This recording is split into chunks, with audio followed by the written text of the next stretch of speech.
All right, guys, we're live. Let's do a quick sound check here.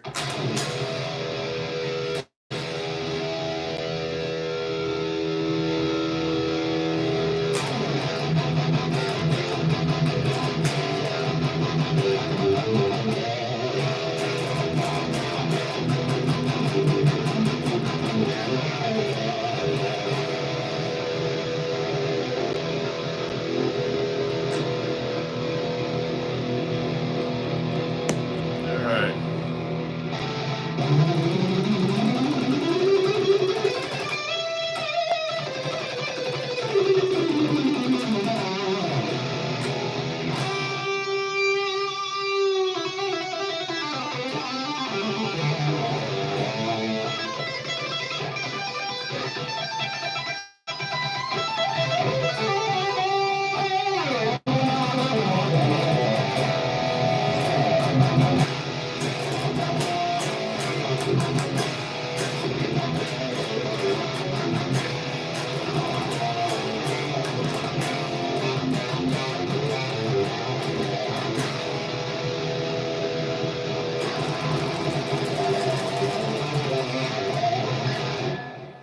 All right, guys. So, what's going on? We are live for some chops and hops. So, real quick, I already see one comment. Sounds muddy. I am testing a new camera tonight. So, how does my voice sound right now? Are we okay sound wise for that? I think the muddiness from the guitar is just the fact that I'm playing that Ibanez. Sorry, acoustic, and I'll explain the time. The time screw up was my was my bad too. Oh man, yeah, we usually do these at 6:30, and then I didn't change it on purpose. I just changed it at the last minute. Okay, voice is good. Okay, so faceless is my guitar. Is clearly the guitar. Yeah, so I think that's where the muddiness is coming from.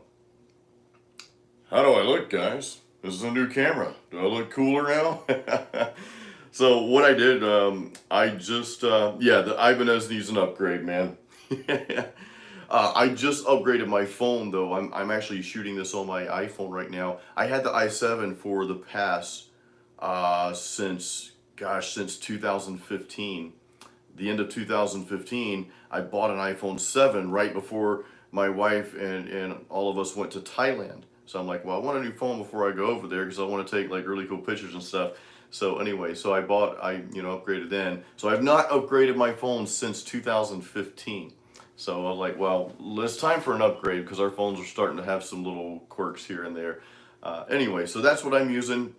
I think the sound's a little bit better on here. I'm not, usually I kind of get into some other details here. Normally I use this thing right here, this lapel mic. Oop, there we go. So that's wrong end. That's what I normally use there, guys.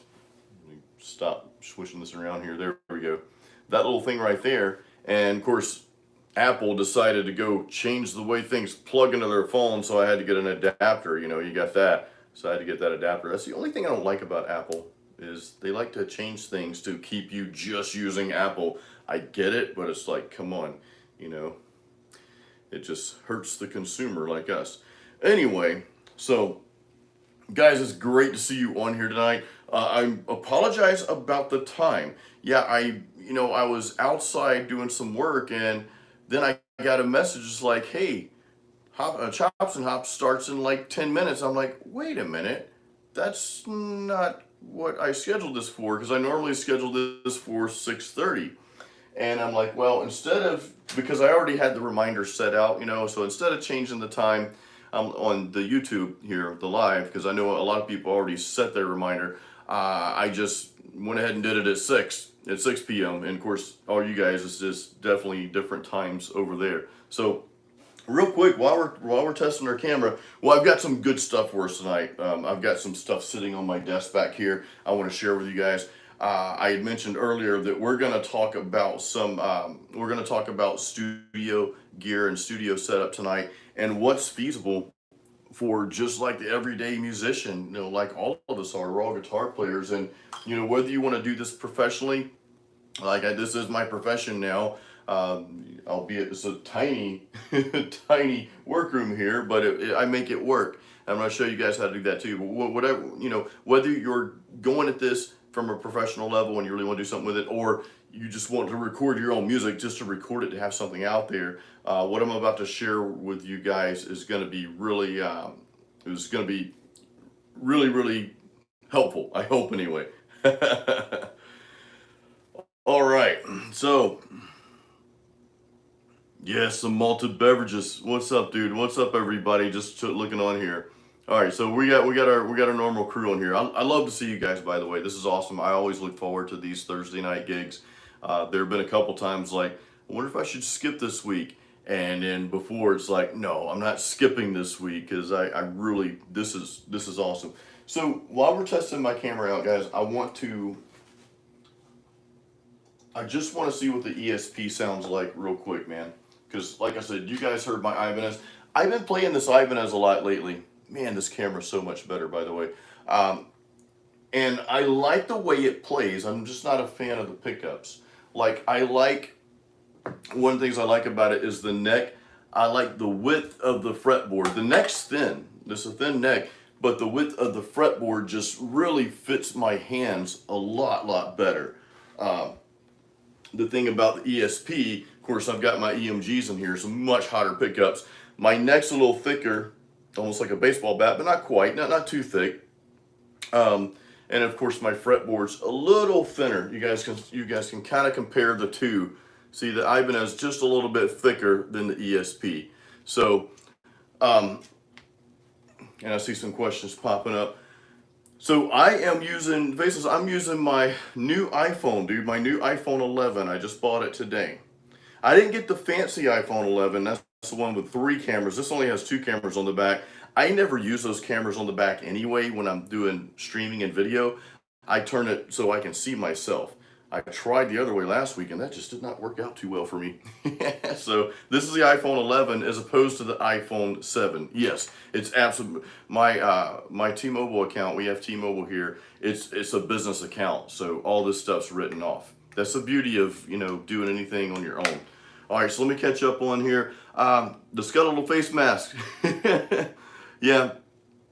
I mean, hey, get an American flag one, dude. That would be awesome too. But I've got, see some questions on my face mask here.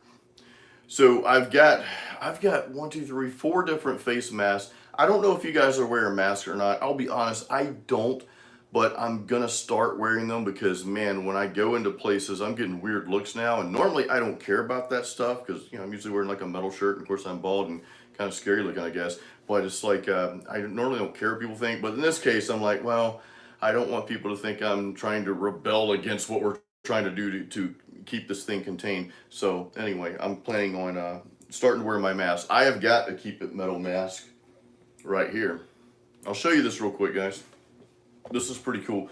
They're on my shop, by the way. This is my Keep It Metal mask. And these aren't just regular masks. They're a little bit more expensive. I think I can't remember what price I've got on here, but I bought one for me and my wife. So they go over your head just like that. And you just pull them over like that. Keep It Metal mask. So I don't wear them all the time just because I don't like stuff. I don't like stuff like that. Yeah, the Lone Ranger should wear the mask. Cover charge. Absolutely, dude. Absolutely. So yeah, some people are getting fined, dude. So if you guys want the masks, hold on a second. I'm just gonna put this in real quick. If you guys do want a mask from my shop, I'm posting a link right there. So just go grab a mask, and at least if you have to wear one, at least it'll be something that's cool. All right. So I had one more thing I want to do. Okay, we're back. So I want to test this tone real quick on this camera.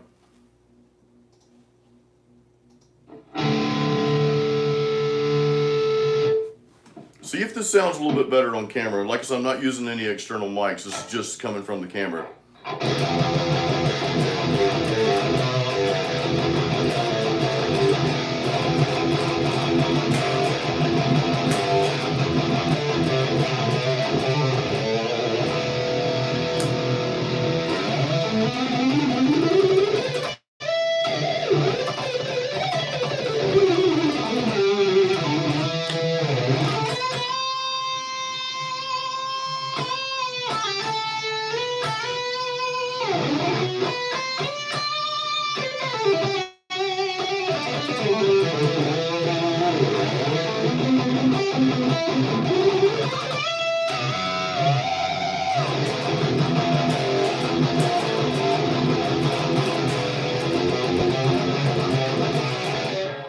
All right, a little bit better, I think, on the sound. Okay, sounds more clear. That's funny, dude. So that's ESP. Sorry, I'm doing a cardinal sin right now by changing without turning this off. All right, here we go.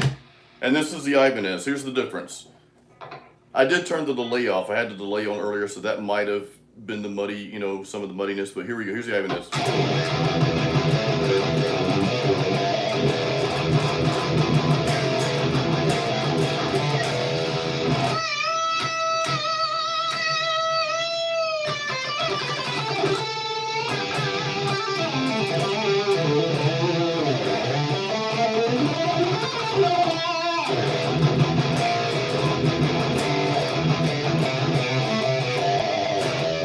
All right, so that was the Ibanez. So I don't know if you guys could tell. Okay, so I already see some comments. You can tell, yeah, a little bit more muddy, man. That's the thing, dude. That's the. Let me turn this off real quick.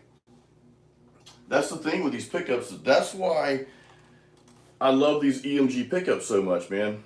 These things are awesome. But what I'm happy about, though, I'm happy at least you guys can hear when I play the ESP that it sounds pretty good on the camera. So someone was asking about, okay, so yes, you are able to acoustic, you are able to plug an external mic, however, onto this camera. This is an iPhone 11 that you guys are watching right now. Man, I could be an Apple salesman. They should send me some commission checks. This is little lapel mic. And when you guys, a lot of times when you're watching my videos, I've got this tucked under my shirt, and if you look close, you'll see it like clipped up there. It's like a bow tie almost. But and like when I'm doing my live videos, sometimes what I'll do is I'll put this mic, I'll clip it like on a little mic stand off to the side when you can't hear it. I don't know how many of you have watched my Wind Down Wednesday events when I'm playing acoustic on the patio. We skipped it this week, but we'll be doing it next week.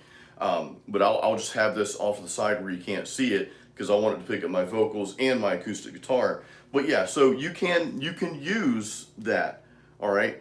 But you can use an external mic, but you've got to have this adapter here. See, that's meant to plug in to whatever size that hole is. So you have to have this little adapter that goes right into your iPhone.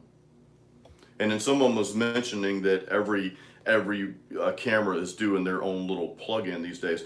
So yeah, there is a Rode mic, and I'm actually looking at that Rode mic.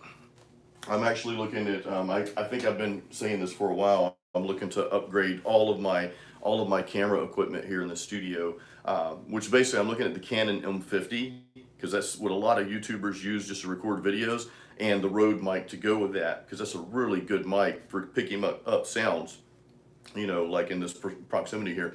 But for live streams, I'm probably just going to use my iPhone, man. I'll continue using that because, I mean, it's just so simple to set up. The only downfall to the iPhone is, you know, we're on YouTube now. I can create the YouTube live event beforehand and send out that link so you guys can set reminders. But on Facebook, they won't allow you to do that without like software or whatever. So I'm still looking at how to do that. But anyway, so yeah, Apple, they will ask me money to, yeah, you're right, dude. They'll probably ask, hey, you need to pay us to promote us. That's a good point. All right, so I see some comments on the mask. Yeah, as far as the mask goes, I'm not really a huge fan of wearing the mask, and like I said, I don't. I'm probably going to start in certain places because certain places are saying you have to wear one.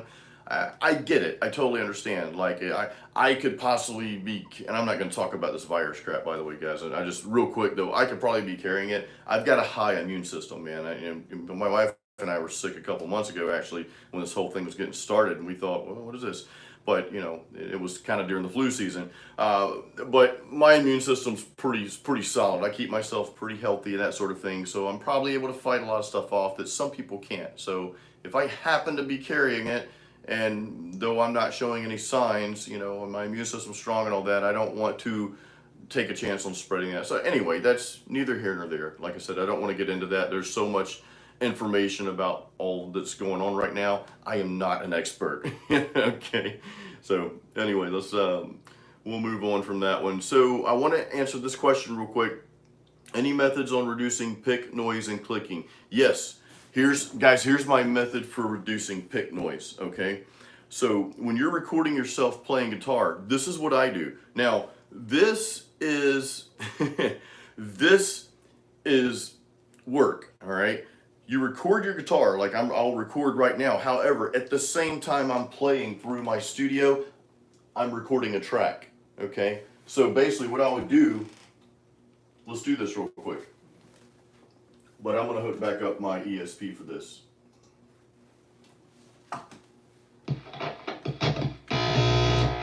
This is a good question, by the way. So, sorry about the noise. Alright, so that's on mute. So look at my track up here. You'll see yellow. Let me turn my click track off. See that yellow part? So as I'm filming myself recording, you'll see that.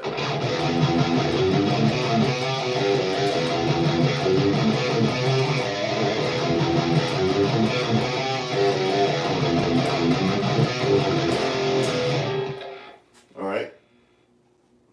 Now, so hold on, guys. There we go.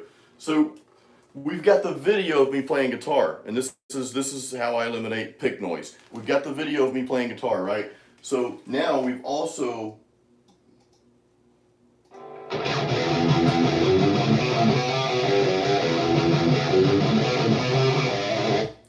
got an audio track. So what I do is I've got my video. When I'm done with my video, I dump it down into iMovie, which is what I use for a lot of my all my video editing right now. But I've also got an MP3 file. I'll dump that from my studio, and then in iMovie, I'll put that file in there, and I'll just have to sync those parts together. And then in that portion of the video, I separate that portion of the video, and I cut the volume all the way down. So you see the video, but my MP3 track is playing along with it. Does that make sense? That is definitely, the harder way to do it, but you will not hear any noise at all. You're only going to hear what you recorded on the track because you're cutting the volume down. So I hope that helped. I hope that answered your question there. What drum program I recommend? Drum program, I use Easy Drummer for drums. It's just so easy to use, no pun intended, Easy Drummer. But there's several others out there. There's another company, and now we're getting into what I want to talk about, by the way. We're talking about recording.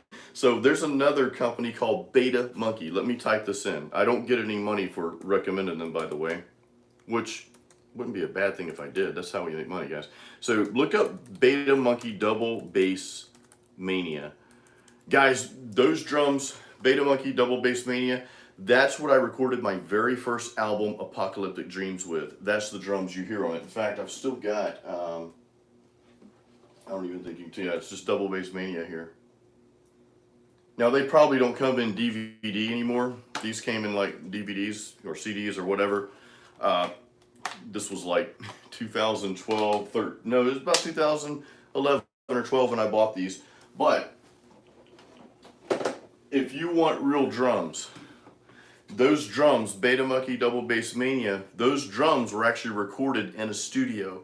So they give you loops, like whoever the drummer was in this thing, and they tell you who it is. They had to record like thousands of drum samples to record it and put down. So they've got these drums in different BPMs, and so you kind of have to use you kind of have to be within that BPM of that set of drums, but you've got like thousands of loops. So that's another good thing. You know, that's another good thing to use. But Easy Drummer is easy, and I just use their loops. I bought Superior Drummer as well, but I'm gonna be honest with you guys, I could have saved money on that because I don't use Superior Drummer. It's a little too complicated for me. I just use Easy Drummer. I did buy the Metal Machine pack and then the Death Metal pack. That gives me more loops to play with because I don't do a lot of creative stuff. Well, all I use Easy Drummer for is just to get my stuff down. Like if I've got a song idea, like I laid something earlier down today, I just use that to get stuff down. And then if it's something that I'm releasing professional, I'm gonna hire a drummer. More than likely, I'll reach out to Cameron Fleury. He's my YouTube buddy from Canada, and I'll have him do the drums. I'll pay him to do the drums. So I always go with that option. If though I'm doing something for YouTube or Facebook or Instagram, just that kind of stuff, and if it's just a song that it's just going to be on YouTube, it's not a professional release, then I'll just use my Easy Drummer loop. So that's what I recommend for drums. I've had my ESP. Oh my God, dude! I have. Oh, you wonder not how long I had it. Abdullah, I'm reading your comment here. You wondered how do I deal with my LTD? You have an Ibanez with a Floyd, and it's a pain. It is. So for one, Abdullah, I don't downtune. I've never downtuned. I've never detuned, and I've actually got a video on YouTube, and most of you guys have seen it because you've commented on it. It's just called, if you just type in Jason, why I don't downtune. I leave my guitars the same because that's just the way I prefer it. I'm simple. That's why I bought a 7-string, so I didn't have to downtune any of my 6-string guitars. So that's what I did. But I don't mess with it. And when I'm changing strings, I change strings one at a time. I'll take the E string off, leave everything else on, replace the E string, then take the A, replace the A. So that's, otherwise you're going to screw up. All right. So yeah, Easy Drummer for life. Yeah, Easy Drummer's a little pricey. I mean, it's hard to say if it's worth it, guys. It depends. I would look into Double Bass Mania by Beta Monkey. Look into that. With Easy Drummer, you gotta wait until they're running some good deals. So that's the thing. Yeah. So my 7-string is it's B standard. Yep. I don't drop anything, guys. I've never liked to mess with tunings, man. If I could not play a 7-string for whatever reason, if I didn't have one, I would continue playing my 6 strings in standard tuning. That's just what I like. So I've got some more cool studio stuff I want to share with you guys. First, though, it's time to open a beer. This is Old Elephant Foot. I can't remember if I've shared this with you guys yet. There's a good chance I have because this is one of my favorite IPAs in the world. This is by Tampa Bay Brewing. They're right here in the area I live in Ybor City. And man, since stuff's starting to open back up now, I may go out there and have some beers soon. So, what are you guys drinking before we get into our other stuff here? Because I've got some really cool stuff I want to show you. It's probably going to save you guys a lot of money on studio gear. Let's see. Oh, Raymond, you got the Voodoo Ranger, dude. Good stuff, man. If there's one vice I have, and I wouldn't even call this a vice, I love craft beer. Like, you can never take craft beer away from me, I can stop doing a lot of things. I have stopped doing a lot of things over the years. But I would never want to part with my craft beer. Metal music and craft beer. That's, if you can't have those things in life, then, bury me, dude. I'm ready. So, Faceless, you got a Hoegaarden. I said that with a southern accent. Hoegaarden. I'm sure it's not pronounced that way. But it's a Hoegaarden white beer. That sounds interesting, dude. That'd be a Diet Pepsi there. Wild Cherry. Wild Cherry's good Pepsi, dude. There's something about cherry cola, man. It's awesome. Yeah, acoustic. Definitely standard tuning, dude. That standard tuning is great. You never have to worry about anything. Jenny's got some coffee. That's the third thing I can't get rid of in life, that I'll never get rid of in life, is coffee. There's a lot of YouTubers out there, a lot of entrepreneurs, so to speak, saying, oh, coffee's bad for you, gotta do it. And I'm like, yeah, screw you guys. I'm gonna drink my beer, I'm gonna drink my coffee. If something's gonna kill us at some point, but I'm not gonna live a miserable life not having the stuff I want until that day comes. You know what I mean? I love coffee. Love coffee. Actually, I don't know if Daniel's on tonight. Daniel's got a coffee business. He's in the New York area. I don't think he's on here tonight though. Daniel, if you are, just ping everybody your link, dude. He makes some really good coffee. He sent me some a while back. Really good stuff. Some Guatemalan coffee. Awesome stuff. All right, so Big Wave, dude. Slayson, the Big Wave Golden Ale. Kona's got some good beers, dude. I've had that. I've had the Big Wave, and I've had their longboard. And there's something else. I can't remember what it is. You guys, cheers. Vafa, you'll be drinking some Ballast Point tomorrow. That's right, dude. You pretty much stick to my rule. I don't drink during the week. Usually Thursday nights, I'll have a beer tonight. Usually Thursdays I might have one, maybe two, but yeah, don't stop consuming caffeine. Acoustics gets the Mick Ultra. All right, that works, dude. Big Red to be exact. Belgian beer. Yeah, Belgian beer. No hoes were harmed in the making of this beers. I just caught that, dude. That's awesome. Oh man, dude. I love IPAs. So IPA is my favorite beer in the world, dude. I love that style of beer. Always have. Dude, you mentioned the Bang drink. Those things are freaking awesome. Holy crap. I switched over to those probably like a year ago before working out, and I haven't been drinking them lately because I've been working out at home, so I don't have heavy weights here at home. But man, those Bang drinks are awesome, dude. Like I never got tired of them. Most of the time I take a pre-workout drink for training, for working out, and they wear off in like 2 weeks. But that stuff's awesome, dude. Man. So cheers, guys.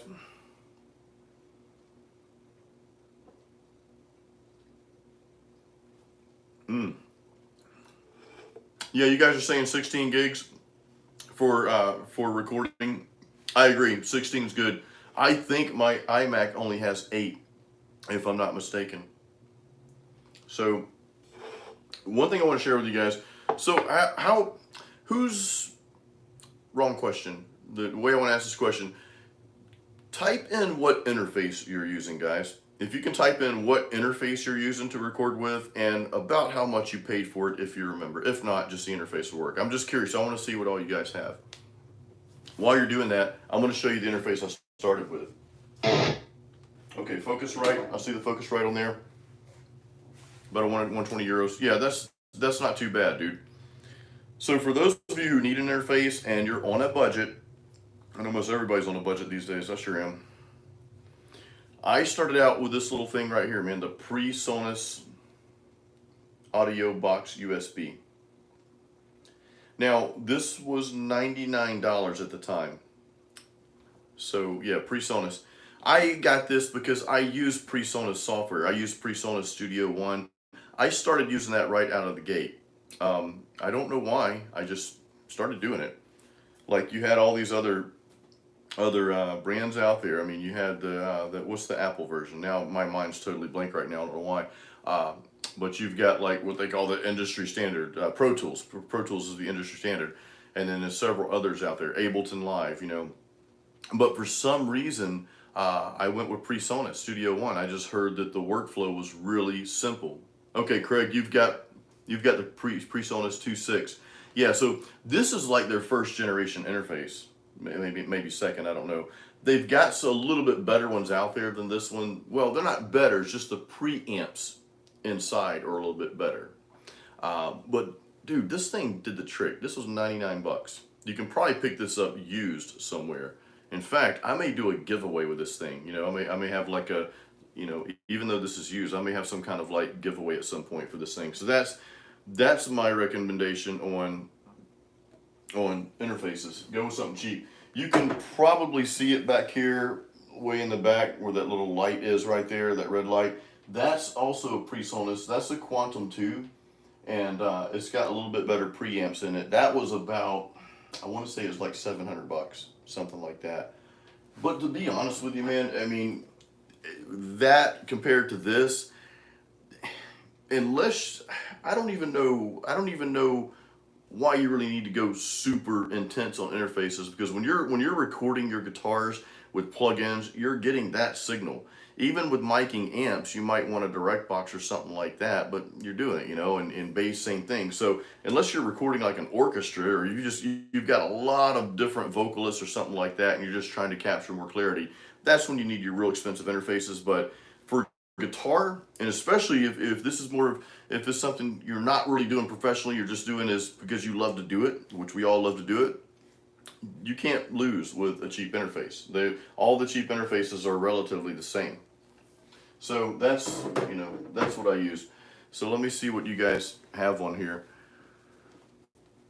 Timbo's on. Good to see you, Tim, dude. Thanks for joining, man. I know we were chatting earlier today. And Tim, your order's taken care of, by the way. Tim's bought a lot of merchandise from me lately, so thank you, dude. I hope you don't mind me saying that. Thank you so much.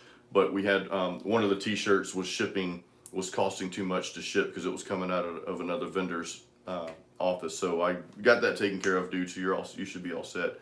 Yeah, Logic Pro X. So Abdullah, so Florida Studio. I've never actually, I've never heard anything bad about Florida Studio, but I've never messed around with it. The only other one I've messed around with was Reaper, and that's what I started out with before I got PreSonus Studio One. And I only got PreSonus Studio One because when I bought the interface, it came with software, so it came with like their watered down Studio One, the artist version, and I got to using that, and I was like, wow. So I later upgraded, you know, and here we are. Here I am. Almost 10 years later, using the same gear. Now, let's see. Guild Wars 2. Okay, see you, dude. I don't know what Guild Wars are, man. So yeah, if you're recording opera metal, that's, you know, but even a lot of opera metal though, dude, a lot of people are just using their keyboard to get those orchestrated sounds. They're not actually like recording an orchestra to do that. A lot of people are just using a keyboard and using like whatever software for those sounds, you know. And I can't say every band's doing that. I don't know if Nightwish, I often wonder about Nightwish because they have a lot of opera effects as well, which it's one of my favorite bands. I love Nightwish, man. Like every time they come into town, I'm there. I'm definitely going to see them. I love that band. Yeah, PreSonus Studio One is pretty awesome. I like it. It's just easy. It's really easy. So Acoustic, you're recording your Behringer mixing board through your Behringer mixing board into Reaper. Yeah, Reaper's solid. And I mean, if I could have stuck around with Reaper instead of upgrading to Studio One, I would have probably been just fine. You know what I mean? Yeah, Impo from Nightwish plays ESP, man. That was one of my reasons for wanting an ESP. I think he plays Ingo amps too, which I'd love to have an Ingo amp sitting in here, man. That'd be awesome. But I'm happy, you guys can't see it because I put it back over there. I'm happy with my EVH amp. It's pretty cool. Yeah, the interface really is just a recording. You're right, Abdullah. The interface is really just a means to get your signal from here to the guitar to your computer, you know, or to your recording system. That's really all it is. So I want to give you guys something else, or I can't give it to you, but show you. Headphones. What type of headphones are you guys using? Post your headphones. And while you do that, I'm going to show you one of the cheaper headphones. These are the KRK, can't read that, KRK KNS 6400. Now, these were $100, $99. These are decent headphones for tracking. Not so much, and I'm gonna say, I don't want to say don't get these. I mean, for $100 pair of headphones, they're okay. But the thing I don't like about them is the sound changes so much, man. When I'm recording, it does not have hardly any bottom end at all. Now, I may need to get a better preamp for my headphones instead of going through my interface. There's other preamps you can get, but you know, we're trying to stay the cheap route here, right? So yeah, the KRK 6400. So there's an 8400 with about $50 more, I think. They're a little bit better, I think. But if I were going to mix, I would not use these at all. But for tracking guitars, they're like if you're tracking a live amp or something like that, and you need the volume here, back here, down, and you just want to hear what's going on in here, then they're decent. So I think for headphones, you really don't want to buy those used because you don't want people's nasty ear stuff on your ears. So I think if you go up in price range from 100 to about 150 on headphones, I think you're going to be really good. I was actually watching or reading something earlier today on headphones. Okay, so the Audio Technica, yeah, those headphones are supposed to be really good, dude. And I don't remember how I don't remember how much they are. I think those are the $150 ones. Okay, so use Beat Studio, Monster Beats, and Bose. Okay, Bose. Yeah, I would imagine that. I would imagine those are good. Okay, I'm just scrolling up, reading Jenny's comment about Warcraft. I don't know what Warcraft is either, Jenny. I don't. I wish I could play video games sometimes. Actually, I don't. I feel if I'm not in the studio making music, guys, I feel super guilty. Or if I'm not doing something, but the breaks I take is I'll sit on the patio sometimes and have some beers, but most of the time I'm working then too. I'm either working on on new products to put out there, or writing lyrics, or doing something on my music website. You guys probably read some of my blogs on jasonstallworth.com. But yeah, I don't. My downtime is really when my wife and I are watching Netflix. We're watching a Thai series. We've been watching these Thai shows, so it's helping us learn the language better as well. But man, I don't have time for video games. I got a really good friend that plays video games a lot, and like, dude, how do you have time for it? All right, so Jackson guitars, dude. I had a Jackson PS4 Performer. This is many years ago. This is like mid 90s, and I think I probably got rid of it like in the I want to say early 2000s. I wish I still had that guitar. I hit some rough times. I had about 7, 8, almost 9 years of some not so great times, and it was just because some stupid decisions I made. But anyway, my Jackson I'm telling you about basically ended up in a pawn shop like 3 different times, and by the 3rd time I got it out, he didn't keep it in a climate controlled area. He just stuck it in a warehouse, so all my hardware was rusted out, and I think I ended up just selling the guitar, or not even getting it. I can't remember, but I wish I still had that guitar. But on that note, sorry for the sob story, but Jacksons are nice, dude. Jackson, ESP, and Ibanez for metal. I don't think you can go wrong. Now, some of those guitars, you'll have to take a deeper look at the pickups and see what it's built for. Like my Ibanez with the V7, V8 pickups, not built for metal. Good clean tones, but just get some DiMarzio pickups or EMGs, or Seymour Duncans or something like that. Something that's going to be a little bit hotter. Okay, catching up here, guys. Allie's calling me Uncle Jason. I haven't heard that in a long time. That's my old stage name.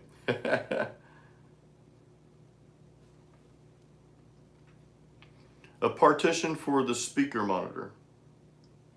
So let's talk about monitors real quick. You guys see my KRKs back there. I have had these, and I can't remember if I told you guys this last live session, but I've had these since about 2010 or 11. And the cool thing about these are KRKs, the Rocket G5s. I don't even know what I have. They're powered monitors. I don't have any treatment in my room, by the way. This is a 10 by 11 room. It's very small. I do need to probably put some acoustic treatment up in certain spots. The cool thing I'll tell you about monitors is once you get to a certain quality, it's hard to go wrong with any brand. And the reason I say that is I know people don't like KRKs. There's some people that just think they're crap monitors. I think they're great, but again, remember, I've had these things since 2010 or 11. So the thing about monitors is once you become used to them, once your ears become used to what you're hearing, you play with them over and over and over again, you get used to them and you start being able to just mix really well. I mixed all my albums, and I'll tell you, and I'm not the best at mixing, I'm not claiming to be that, but I have never had one complaint about any of the 4 albums that I've put out, about the mix. And you guys know how quick people are to complain and give you negative reviews. Never had one complaint about any of that stuff. So again, I'm not saying I'm the perfect mix master, but I've used these monitors just every every single day, and my ears have just gotten used to what I'm hearing, if that makes sense. So with monitors, what I would say is don't change them out too often. You know, some people are always saying, well, you got to upgrade, man. You've had these things too long. Why? They work perfect. And my ears have just become trained to hear what's coming out of them, every frequency. So that's the beauty of monitors. You know, get something decent, but at the same time, I wouldn't be jumping from monitor to monitor. And don't be discouraged if your mixes aren't that great right out of the gate. It takes time to get used to them. It takes playing through them every single day, or at least several times a week for a long period of time. So that's my tip on monitors. And these KRKs, I think I got these a package deal. I think it was around maybe 300. And I know that's probably going to be the thing you spend the most money on studio wise. So on that note, what monitors are you guys using? Do you guys have monitors, or do you just use your headphones? Are you just using your computer speakers? Or if you have monitors, what are you guys using for reference and for sound in your studio? While you post that, I'm going to catch up here. I'd like a classically styled Jackson S1, S2 that's a 7-string. Yeah, that would be cool. Jenny, that would be very cool. I'd love to see that. Abdullah, the cab I have for the EVH is just a standard cab that came with the E, and now I have the EL34, 34 tubes. So that's a little bit different cabinet than the one that comes with the 6L6 version. So I just have the matching cab, the matching 212 cab.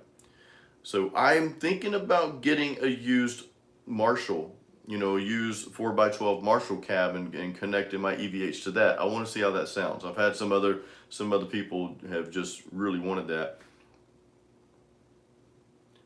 Yeah, Faceless, yeah, if you want crappy pickups, just get a cheap anything, right, dude?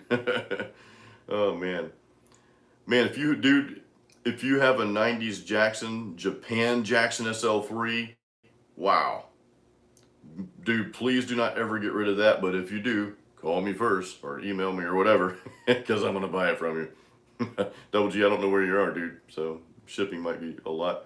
But yeah, 90s Japan model Jackson SL3, that's got to be an awesome guitar.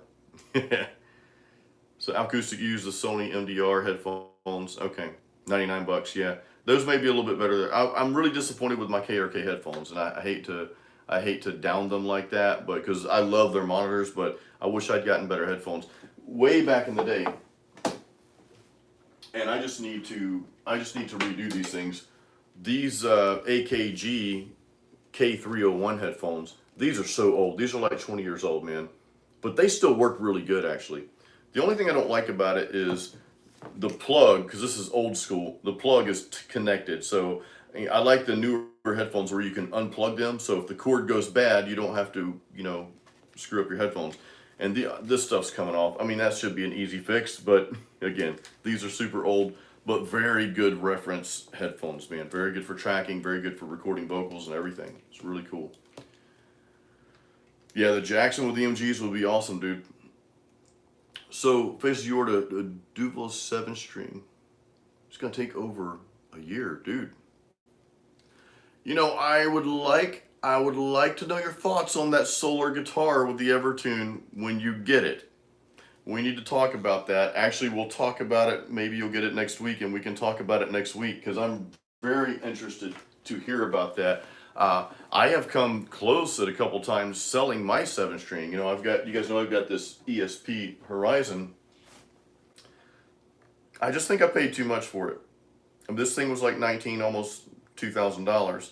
So I was thinking, man, I could sell this. These things hold their value. I could sell this around, let's say, $1,700-1,800, get a solar guitar, and then I'd still have like $700 or $800 left over, But I do love that guitar, though. I do love my E2 Horizon. It's nice.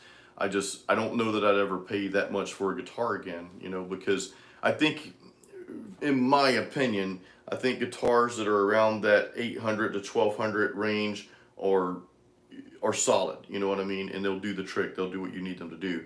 But I think sometimes you can overpay for things when the quality is really not that much better. Because I'll be honest with you guys, I can't tell a huge difference between this $1,900 guitar. It's a 7-string now, granted, right? This is made in Japan, but I can't tell a huge difference in playability from this to this was probably $1,000 in its prime, maybe 1,100, and this is the LTD M1000 Deluxe.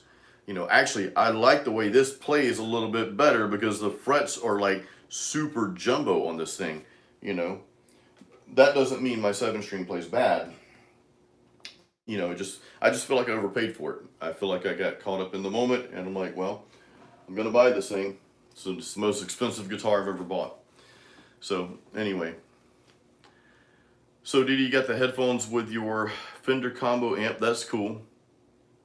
Faces got the Mackie 3. Awesome. Bad mixing. Tell that to every black metal band or raw death metal band. Yeah, man. Like, dude, as much as I love metal music, and I do, all of you guys, I think most every one of you on here, all of you are passionate about music and about guitar, but I know a lot of us are also super passionate about our genre, our metal genre, and it's just, there's nothing like going to see a live metal show, even if they kind of suck. You go there, you drink a couple beers, and you're in that environment, and it's just so much energy. It's like, wow, I'm home. You know what I mean? It's like it was my second home every time I go to a show, which I can't wait to go to a metal show. I'm dying for it right now. But anyway, yeah. Sometimes the black metal bands or really extreme metal bands, a lot of times faster metal and that style, it seems like they're doing so much that you can't distinguish any notes that they're actually playing. It's just like it's like somebody just threw up. It's just noise. And I hate to say that. That's horrible of me to say that, but it's just what it sounds like to my ears. So like when I listen to metal, I don't need to hear super complicated stuff. I'm not so much into prog metal. It doesn't have to be extremely complex, but I want to hear what's going on. It's why I love Amon Amarth so much. And they're like, Amon Amarth is like a hero of mine, even vocally. He's singing death metal, but I can understand the words to his death metal. So I strive to do the same thing when I'm doing death metal. And somebody just gave me that comment, I think yesterday. It was like, what I love about these songs is I can actually understand what you're singing. I'm like, okay, well, that's good. That was the goal. So I was very happy to hear that. That was really, really awesome. All right. Oh, dude, Abdullah, the comparison guitars are super expensive. Faceless, I've never played one of those. Mayonnaise. Now, I've never played that before, dude. Yeah, the comparison, and I was turned on to comparison guitars. Actually, I know, I sort of know the guys in a band called Seven Kingdoms, and he just got a comparison guitar recently. Um, and Tom England of the band Evergrey. I'll type that band in because they're from Finland, and they're not super popular. They're not popular at all in the States. So some of you overseas may have heard of Evergrey and Tom England. So, but a lot of you in the U.S. probably have not. But he plays comparison, and when I saw him, and I love his music so much, I'm like, okay, I need a comparison guitar now. But then I looked at the price, I'm like, no, I don't. We're probably gonna skip that. All right, we still got some monitors coming here. Hammerfall is awesome, dude. I like some Hammerfall stuff, man. JBL monitors and Sony MDR headphones through the Abbey Road 3 plugin. Oh, cool. Really cool, man. I need to check that out. Diesel amps, yeah. Oh yeah, diesel amps are super expensive. So Double G, you're big on the Randall amps. The Diablo combo. Is that Randall Diablo, is that 20 watts? So I'm assuming that's a tube amp, right? Because I think Pantera played solid state amps, and I'm not really a huge Pantera fan. I like them, I love the concept, but I just never really got too much into their music, you know what I mean? And I guess part of the reason was the guitar tone. It was just, I don't know, wasn't my thing. I have a lot of respect for the band, but they used a Randall amp. Skinless from New York. Dude, I've never heard those, man. I will check those out. I like to hear that there are new American metal bands coming out. I tend to favor the European metal bands over anything else, and even some of the other countries, like even in Dubai, there's metal that's coming out of different countries that you wouldn't think, you know what I mean? So us metalheads And musicians, we're all over the world, man. We're everywhere. We're just kind of hidden in those dark corners, you know. We lurk in the dark corners. But I would check out Skinless. So they come in 27 frets. I would never need 27 frets, dude. I didn't think I'd ever need 7 strings. Like I said, there are days, I go through this like once a week. There are days when I'm just like, you know what, screw it. I don't want to bother with 7 strings anymore. I'm just going to go back to playing 6 strings. And part of the reason I went to 7 string is because I was starting to sing death metal and write death metal lyrics, like melodic death metal, not just any death metal. You guys hear my music, you know.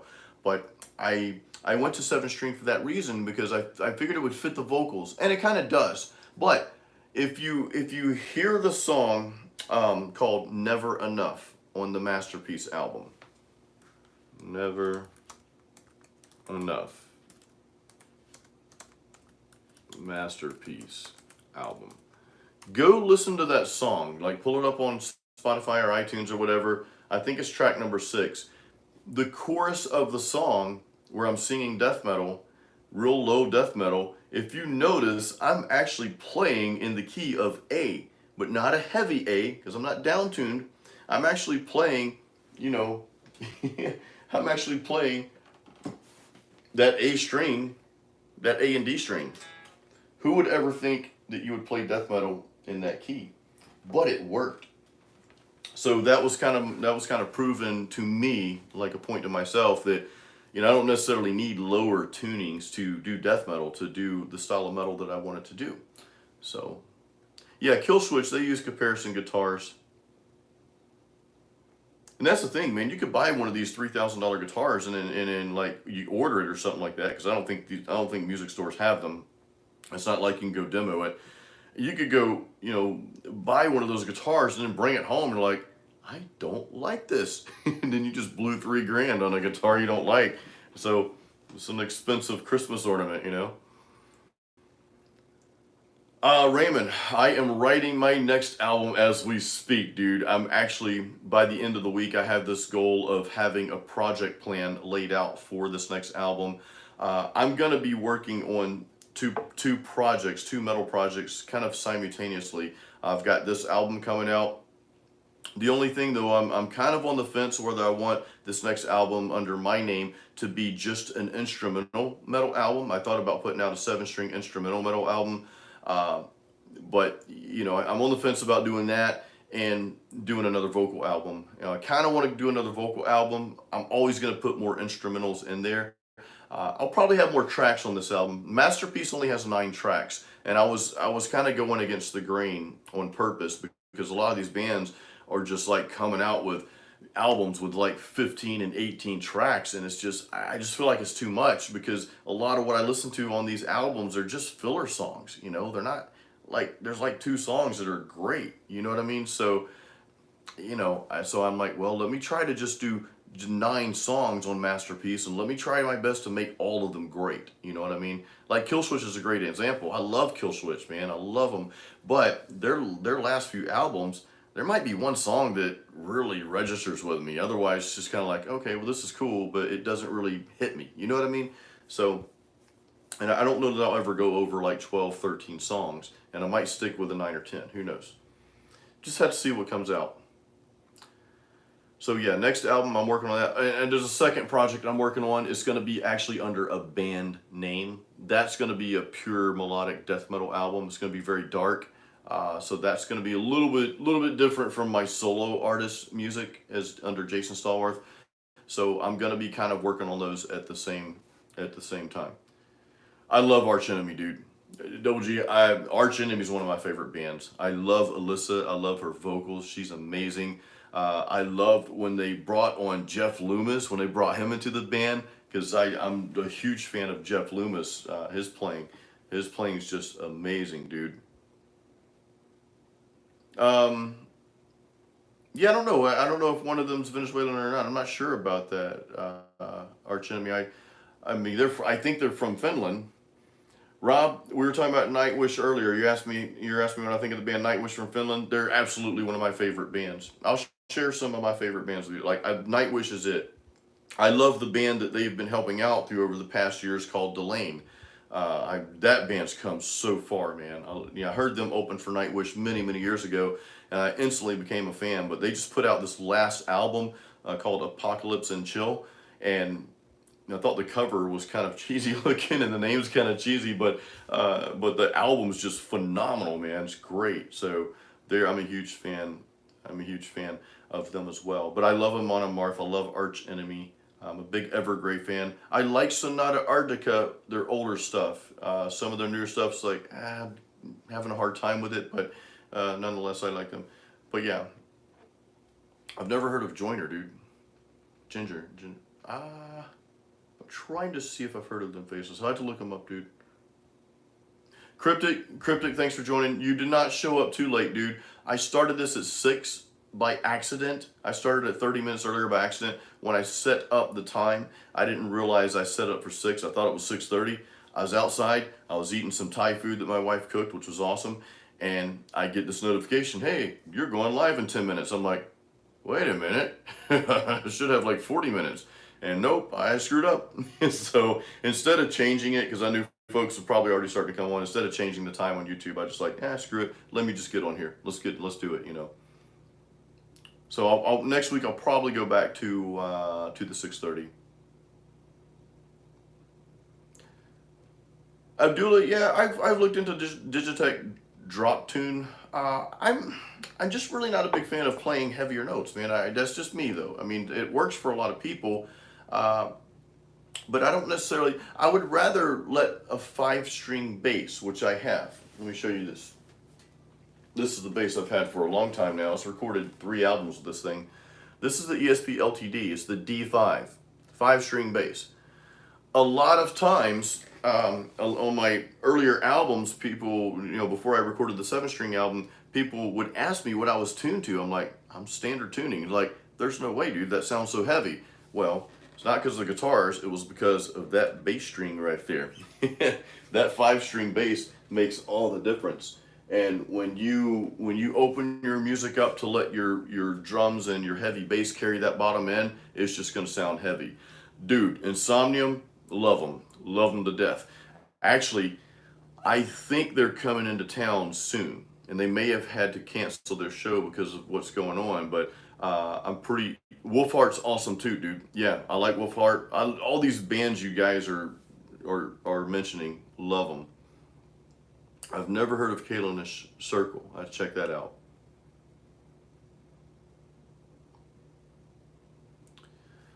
From Underground and Below. Your first Overkill record. Okay.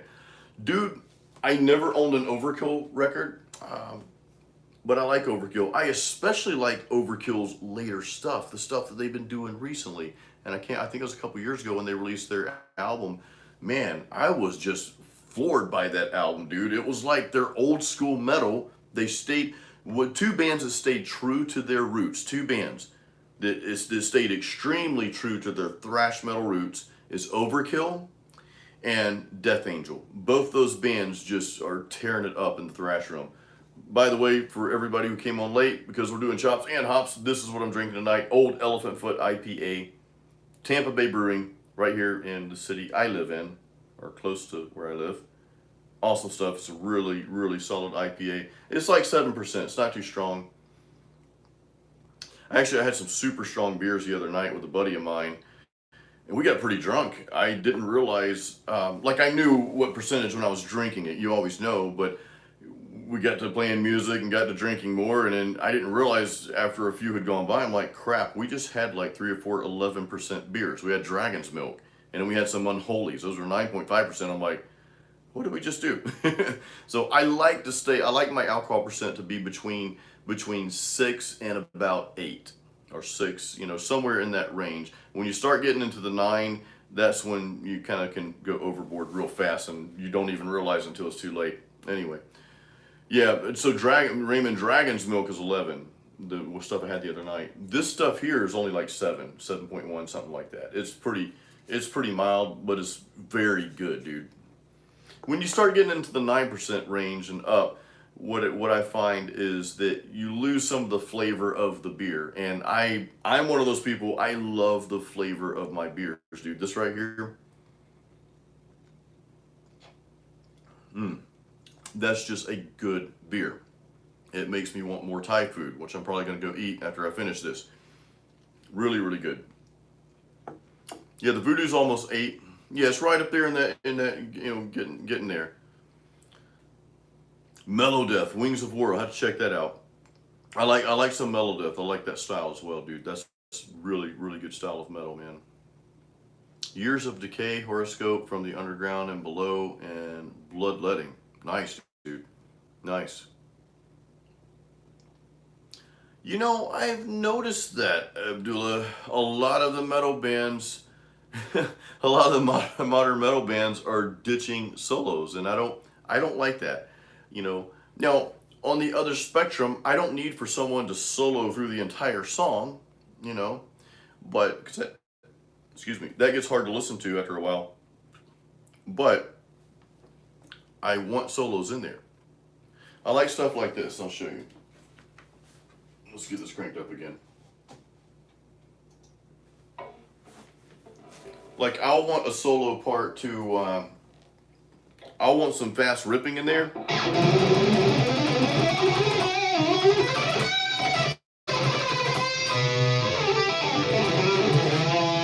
But then I also want to hear some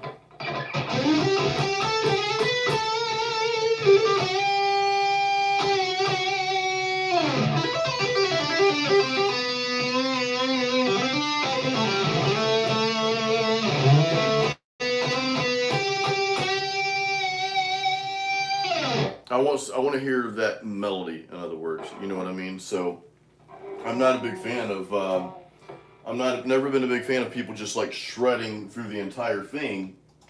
I want to hear the shred, but I want to hear the melodies as well. And that's one of those things that's kind of hard for some bands to do. It's hard for them. If you got a shredder guitar, that shredder guitarist wants to kind of just show off the whole time. It's like, and I had to learn this early on. It's like, okay, no, I need to back off at these certain parts. You know, I can shred at this point, but I need to add some like really punch you in the soul melody into that too. I mean, go back to shredding after that, and then add some more melodic stuff in between. You know, so with the perfect example is probably, I say it's the guitar solo that I do in the song Masterpiece on the Masterpiece album. Track number 4 is called Masterpiece on the Masterpiece album. That solo right there is kind of lengthy. And Peaceful War is another good a good example. And then the very last song on that album called Final Rain, the solo in that's kind of extended, but there's a lot of melodies in there if you listen to those. So really, I was really trying to put those flavorful notes in there. Add some shredding, that's fine, but just put some of that really wholesome, flavorful melodies in there, if that makes sense. So yeah, so Cryptic, you love death metal. Just can't find myself enjoying slam metal. Yeah, that's the thing, dude. Yeah, DD, way too much breakdowns. I mean, I like the breakdowns and all, but it's like, it's kind of overkill. Everything you guys are saying right now is funny. It's super funny because these these are the same thoughts I've had over the past like couple of years, and it's almost like all these new modern metal bands are all sounding the same. I'm watching Neural. You guys have probably seen on YouTube the Neural DSP advertisements, right? I mean, dude, Neural DSP is advertising their stuff like crazy right now. But the guitarists they have playing their stuff, they're good, they're great. You know, I can't take away from them, but they all sound the same. It's that gent. Everybody's into this gent thing now. And like, I get it, but the gent's like, that's all they do is gent, and there's nothing else. You know what I mean? So yeah, I want to. I'm helping bring back what we like to hear in metal and kind of what we've been sort of raised on.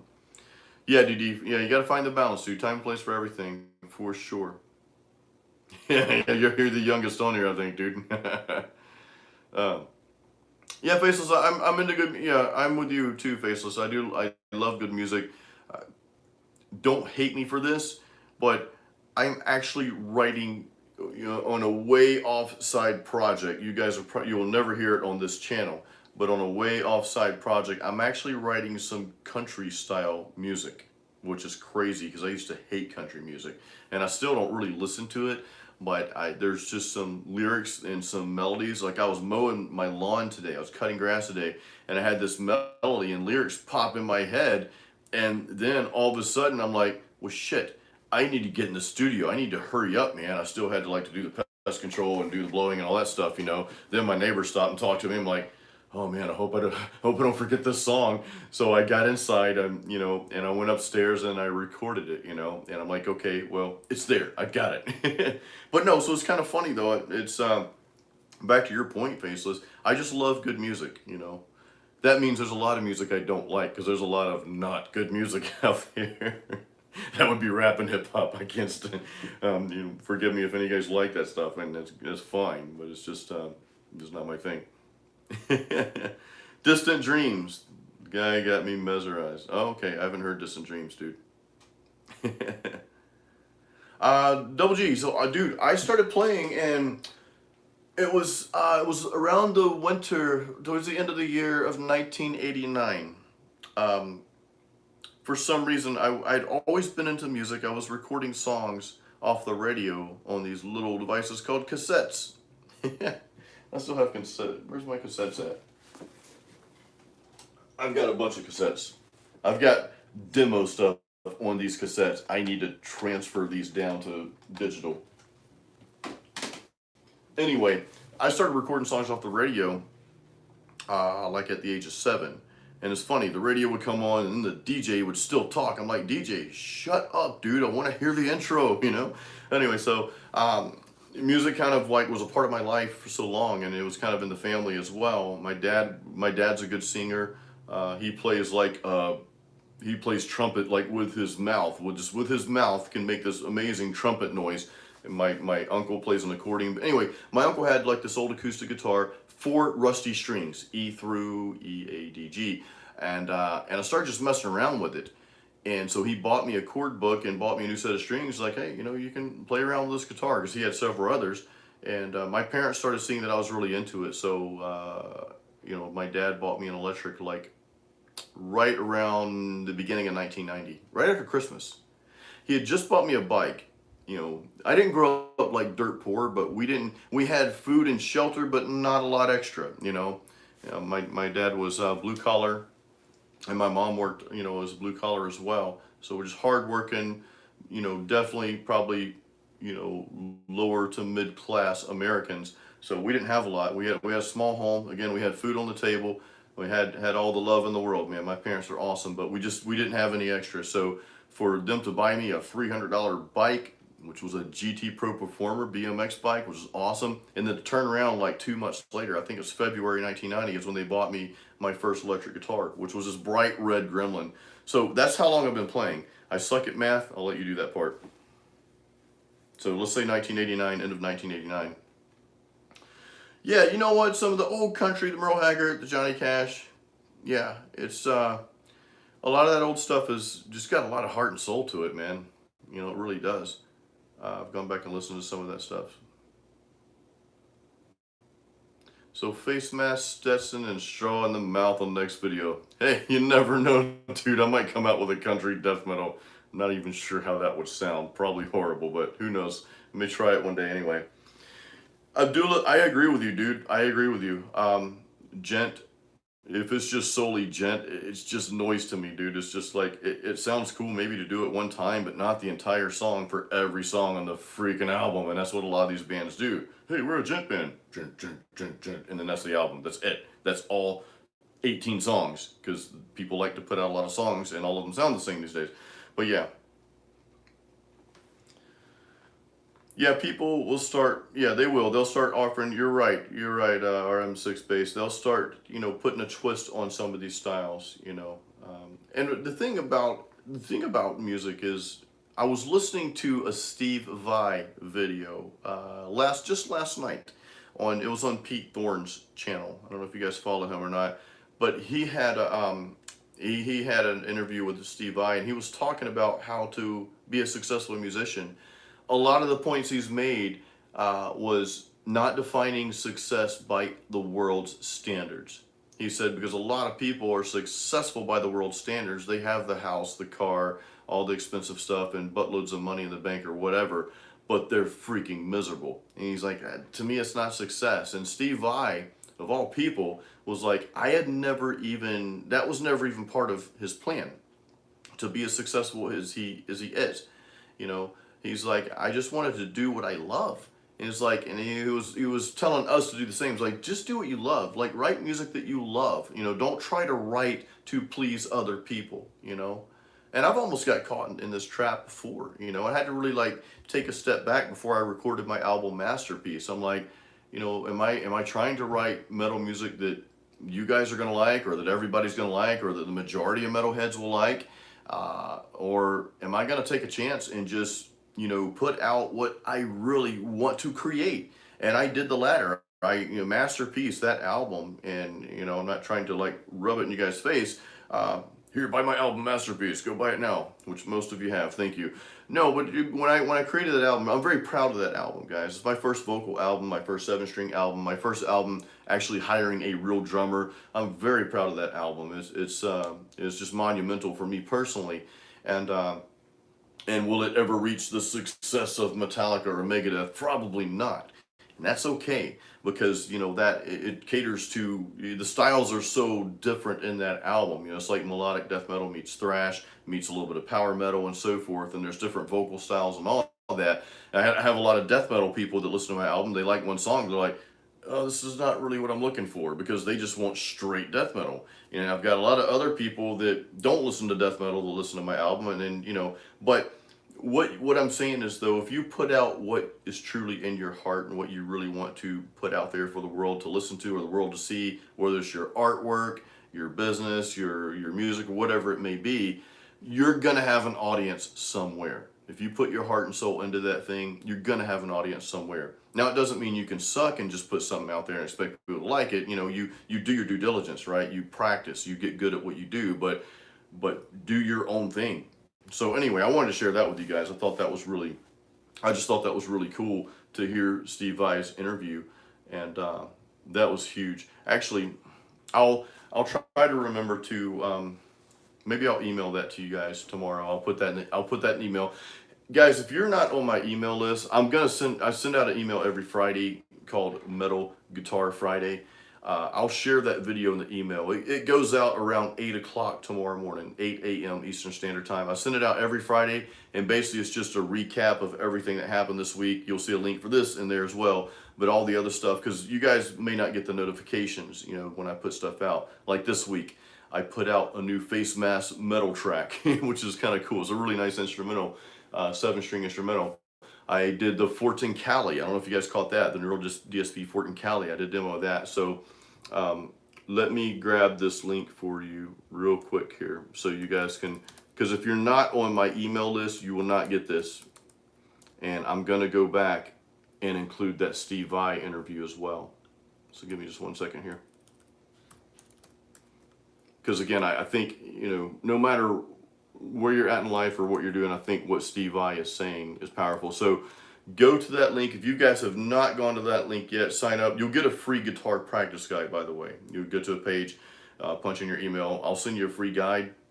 But you'll also tomorrow morning, or well, tomorrow at 8 a.m. Eastern Standard Time, you'll get the email, and I'll include that video as well. Yes, new metal, no rapping, dude. Didi, my ethnicity is, I'm actually German American, or German English rather. So I mean, I'm straight up American because I was born here and both my parents were American. But down those family lines, I've got German on one side and English. Actually, the Stallworth family originated in a place called Hull, England, Hull, Hull, England. I plan to go visit that someday because I have a feeling I might have a castle my ancestors left me. That's probably not true. I'm going to visit anyway. So if any of you in the UK know anything about Hull, England, I think it's Hull, please let me know and reach out to me because I seriously want to go visit.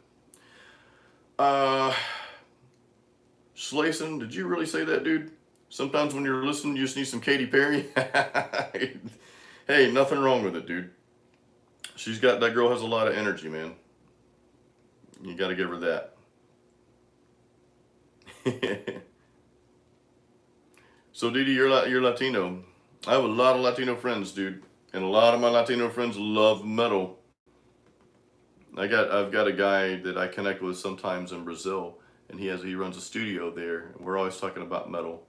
Sepultura's from Brazil, really cool. But Didi, it's awesome, dude. It's awesome that you. I know a lot of you are from all over the world here. That's what I love about metal, man.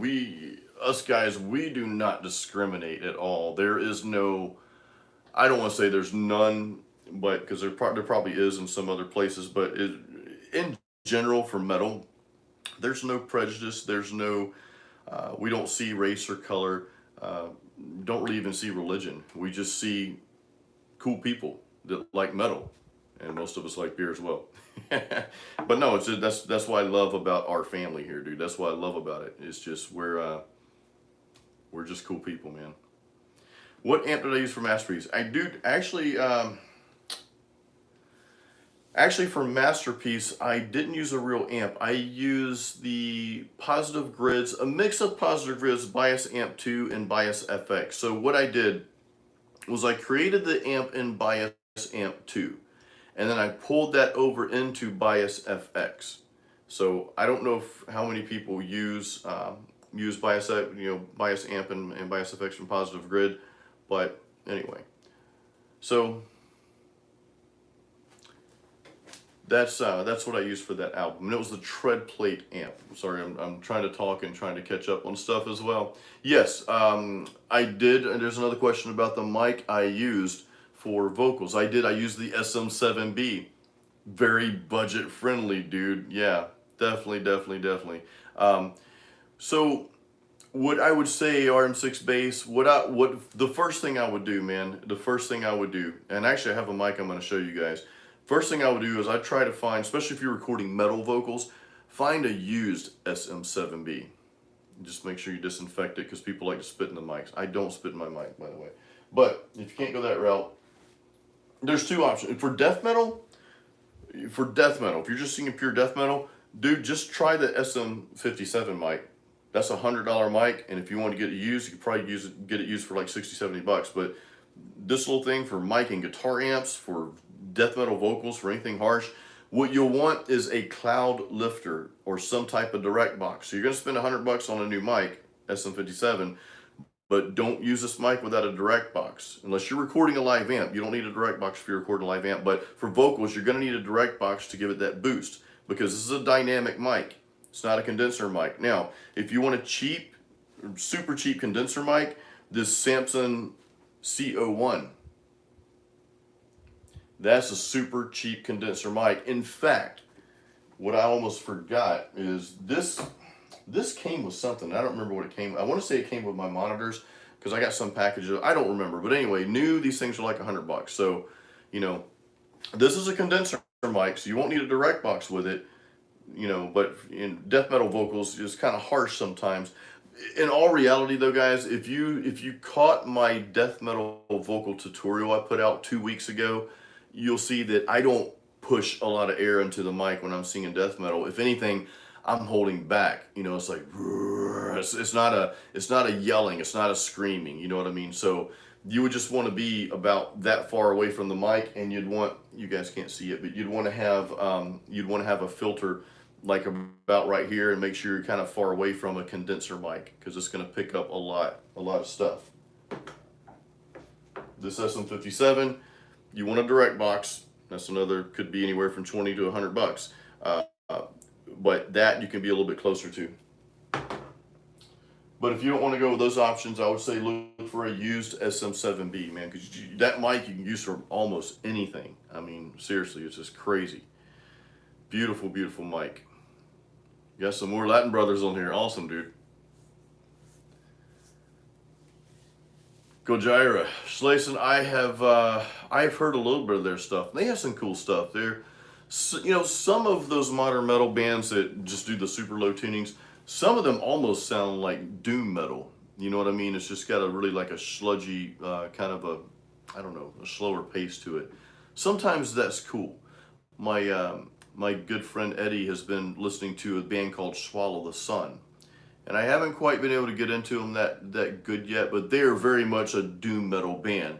It's just real, just slow and dragging on and on. And I guess you got to be in a certain mood for that. But he's just been crazy about them. So you sometimes you come across those bands and you're like, man, where was I? Where have I been all this time? The band's been out for years, and you just discover them.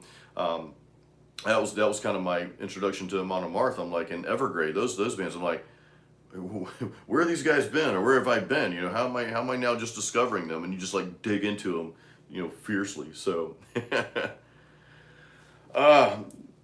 search Bias FX Jason Metal on YouTube. Yep, you'll find a lot of videos on Bias FX. I was cranking them out like crazy, man. Yep. Yeah, Raymond, you're right, dude. I just read your Americans don't see anything of that other than the patriotism. Yep. Absolutely right, dude. But yeah, I've got a lot of Bias FX videos out there, man. A ton. Man.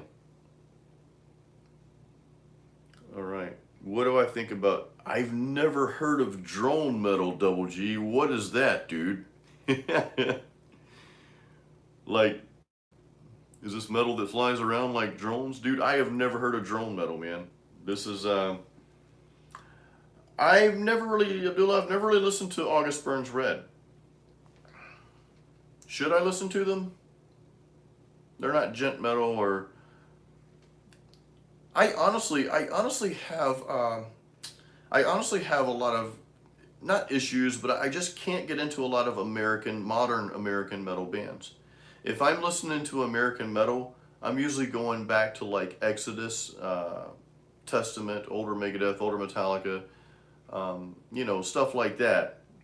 Well, Creator, they're German, but those classic thrash metal bands. There's not a lot of newer American metal like this over the past 20 years probably that I really like. I don't know, man. A lot of the modern metal that I listen to really are from bands overseas.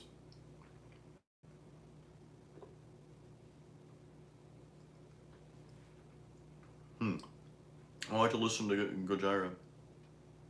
I have not tried Tone Hub, dude. I don't know what Tone Hub is, man. I don't think I've tried Tone Hub. I've tried so many things as far as plugins go. A lot, dude. I should have put these down in like a spreadsheet. So, metalcore, Abdullah. Yeah, I guess isn't Kill Switch Engage considered metalcore, and All That Remains and a couple other bands, was it As I Lay Dying? I think they're kind of like considered metalcore as well, right? But I haven't really heard August Burns or Burns Red. I'll have to check them out. So drone metal is doom metal called drone doom. It drones on. Nice explanation there, Greg. So alien sound in metal. Okay, dude. Yeah, I like As I Lay Dying. As I Lay Dying is really good, dude. They've got some really good stuff. I hope they come out with something. Faceless, I have listened to Hatebreed, man. They've got some killer sounds, dude. I have not really listened to them, but yeah. But the stuff I have heard, I'm like, wow, who's this? This is heavy, man. They've got some pretty kick-ass stuff, dude. Korn, I've never been a Korn fan, dude. I don't know. They just had, and I get why people are Korn fans. I understand it. I just personally, it's just not my style. I've never really been into them. So, SLT Tone Hub, basically Kemper and AxeFX profiles made into a plugin. I have heard of SLT Tone Hub. Now that you mentioned SLT, yeah. So I played through one of their amps a while back, and I don't even remember the name of. I think I even made a YouTube video. If you look Jason Stallworth SLT or STL or whatever it's called, and you'll find it. I don't even remember the name. I want to say it's Omega or something like that. But I could be wrong. I think the Omega is actually Neural DSP. I get mixed up on my plugins now. So, Silosis is a really good band. Don't know what exact subgenre. You know what? Okay, between thrash and melodic death, I love it. They're tuned to E standard until the most recent album. That's pretty refreshing to hear, dude. I'm gonna check them out. I'm gonna listen to them tonight. Yeah, I'm gonna have to check that out, dude, because when you said standard tuning, a mix of melodic death and thrash, That's kind of what I aspired Masterpiece album to be. Is I want it to be like melodic death metal meets thrash metal with a little bit of power metal in there as well. You know. Andy James, that's what I thank you, Faceless. Thank you, dude. Andy James SLT. So I've got a video on that. I played through it, but I obviously wasn't impressed with it enough to buy it because to me, metal amp sims for metal, they're kind of nowadays like modern metal bands. Everything just sounds the same. There's so many of them, and there's nothing really unique out there. And it seems like everybody is going after this gent and modern metal sound, and that's all I hear in bands and plugins. So, man, I'm like, I'm looking for something to take me back to more of those thrash metal sounds. I love that thrash metal tone on a 7-string guitar. I love mixing that melodic death with thrash metal. That's just really awesome to me. Oh, yeah, Gothenburg melodic, mellow death metal bands. Mellow death. I bet there's some of them. Duelist System of a Down, that's another band I never could get into, man. I just couldn't get into them. They had like some funny song on the radio a long time ago, but just not something I've listened to, dude. After Lifeless Years is the first song. Okay. Yeah, I gotta check those out, dude. I gotta check that band out. You know, a speed metal band? I think a speed metal band is clearly Devil. You mentioned Devil Driver. I was reading that as I was getting ready to say another band's name with a D, and that's Dragon Force. I think Dragon Force is clearly a speed metal band. And I saw their guitarist do a live. I'm gonna be putting some more live like performances up soon, guys. I am, and Faceless and Craig, you guys on here will appreciate this. Dude, I am working hard on replicating my first album, Apocalyptic Dreams, because I want to be able to play that. And Craig, I have not reached out to you about the bass. I'm sorry, but I'm still trying to find my old tracks and the drums that went with it. I think I can replicate that easy. So once I get that done, but I'm going to be playing some songs, of course, off Masterpiece, my latest album, and also the Apocalyptic Dreams album, my very first album. I probably won't play anything off the Heavy Metal Workout albums because they're mainly those two albums. If you guys have heard Heavy Metal Workout, I think they're solid albums, but they're really just kind of background music. You know, they're straight up instrumental metal. There's solos in there, but there's not a lot. I created those albums specifically for people that want to work out and just have some metal playing in the background. And that's why I created those albums. So Devil Driver's awesome, dude. I missed them in concert last year, man. Dude, I love Devil Driver, man. Especially Sin and Sacrifice, that song. Dude, that's an awesome tune, man. Awesome, awesome band. I love Devil Driver. Yeah. So, God, I'm like itching to go to a metal concert, man. I'm itching to play one myself too. And I'm hoping, it's really hard to play as a solo artist because I don't have a band. It's just me, you know what I mean? I'd have to spend money and hire different people to play the drums and bass and the other parts. I'd probably need another guitar player as well because just my music just needs that extra guitar. But this new project that I'm going to start, I don't want to say too much about it. You guys will hear about it soon enough, but this new project I'm about to start is going to be more of a band focus. I'm actually going to I'm going to own it, but I'm going to run it like a business, but I'm going to find other members to join in on it. So that I do, because I got to get out and play live again, man. I miss it so much. So let's see, Des Fafara, a good vocalist. Yeah, you guys are naming some cool stuff, man.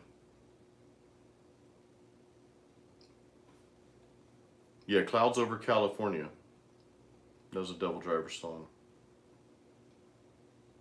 Okay. Yeah, that'd be awesome. I can't wait to see them.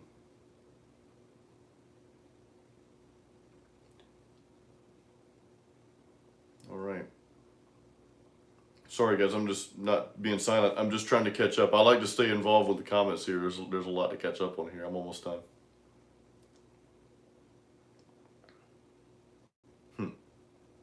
So I didn't know you were in a metalcore band back in the 90s, Faceless. That's cool, dude.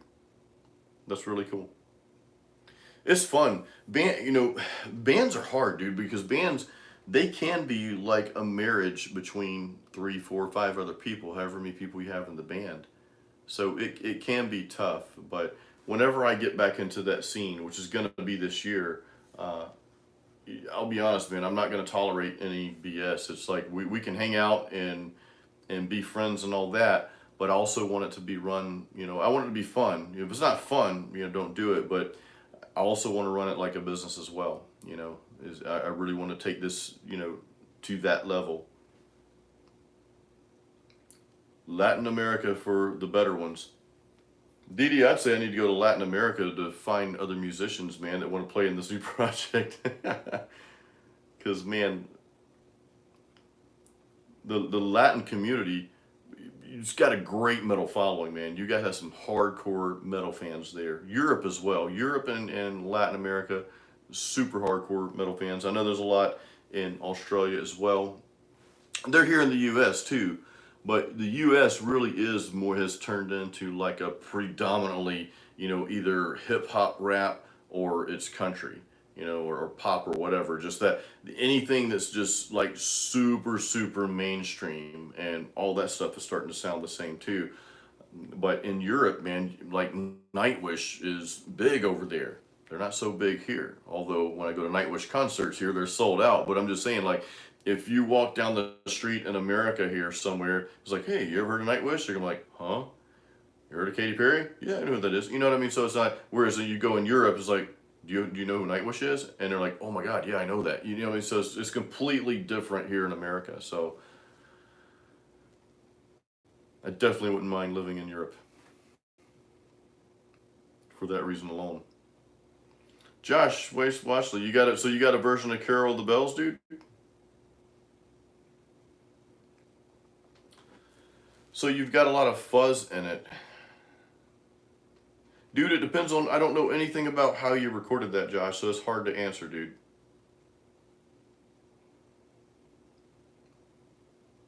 Schlason, thanks for joining, dude. Thank you, man. I'll see you. We'll see you soon. So, Josh, you used Bias FX2. So, if there's fuzz in it, I'm assuming it's something, it could be one of two things, dude. It could be you just got to go in and mess with your tone so there's not any fuzz, but I'm thinking it's going to be the latter. And I'm thinking that is, you may have the level on your interface turned up too loud. So when you're playing, if that track is clipping, sometimes it can be clipping and you don't even know it. And then you won't hear it until the end result. So two things to look at. If your interface has little red dots, like green dots that turn into red and it's staying in the red, you need to turn your track, it's not your track, but your interface volume down, okay? What was the other thing I was going to mention? Now I forgot what it was. That's probably what it is, dude. It's probably your interface volume just needs to come down. My HD patches acoustic are out there, dude. Yes, they actually, I have my Apocalyptic Dreams out there. Those are the same ones, dude. Yep, it's with, so you guys are gonna laugh, dude.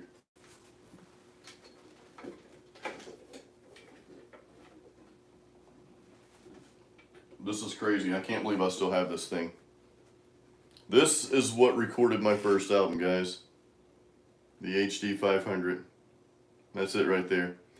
And I've been meaning to donate it to a church. And I just haven't gotten up with my buddy. He's the worship leader at the church I used to go to a long time ago. And I told him a long time ago, like years ago, I'm like, dude, I want to donate this to the church. And we just have not connected. So I got to make that happen at some point. No excuse, but anyway. So if you used, so Josh, if you're using Bias FX and a DI box, there's really no need to do a DI box, dude. Are you plugging straight into an interface? Because you should be plugging your guitar directly into the interface, and the interface is connected to your computer. You shouldn't. Yeah, you don't need a DI box, dude. So what's happening is that what the DI box does, it really just enhances your signal, and you don't need that for guitar. So your signal's probably getting screwed up between the DI box and the interface. So definitely don't do that. Here, I'm going to give you a resource real quick. Just give me 1 second here.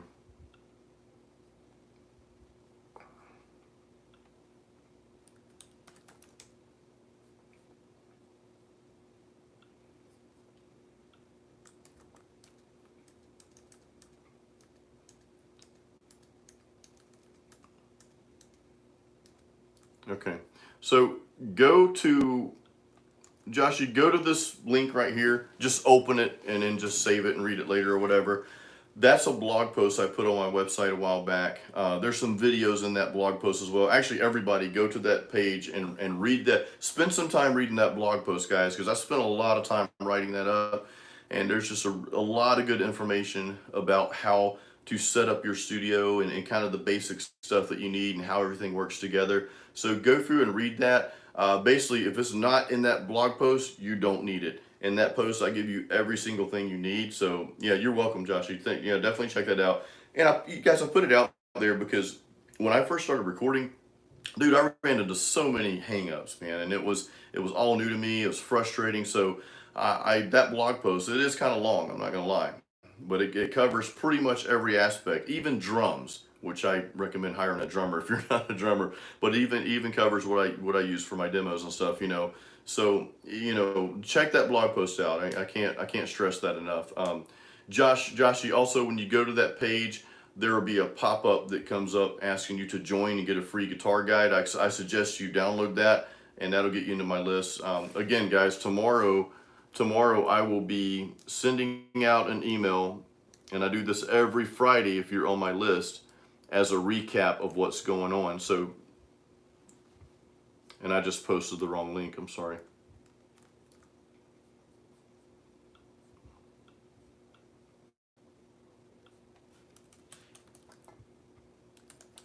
I want to give you guys this link here. Hold on 1 second.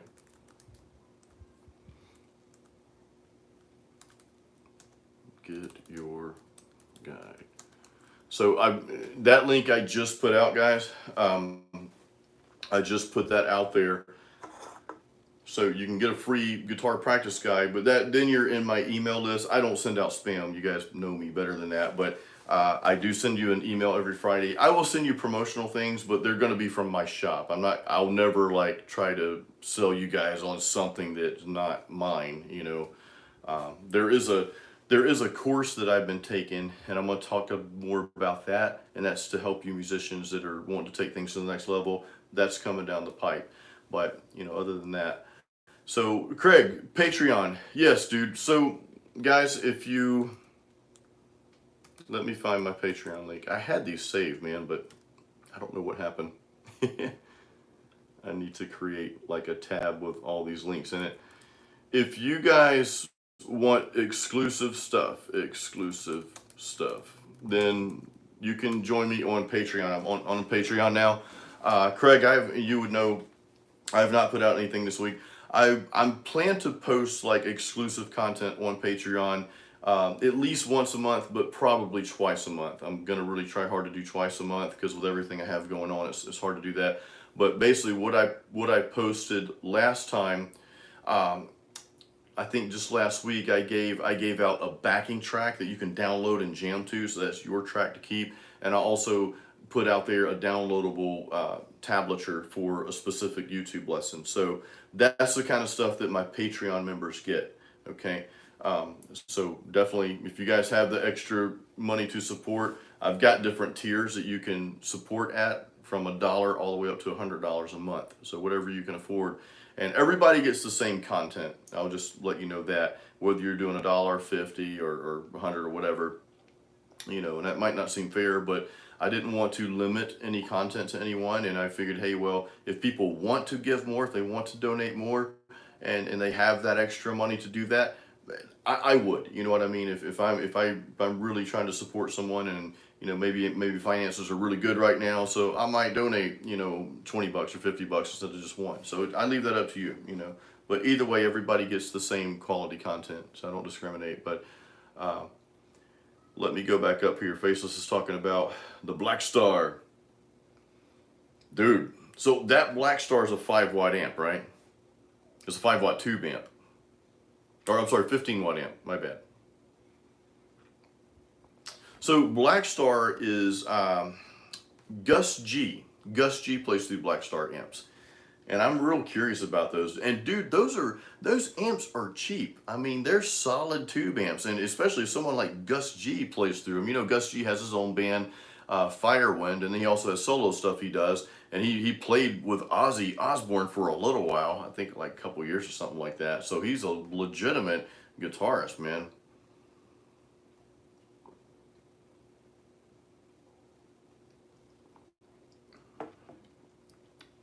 The Vox VT50.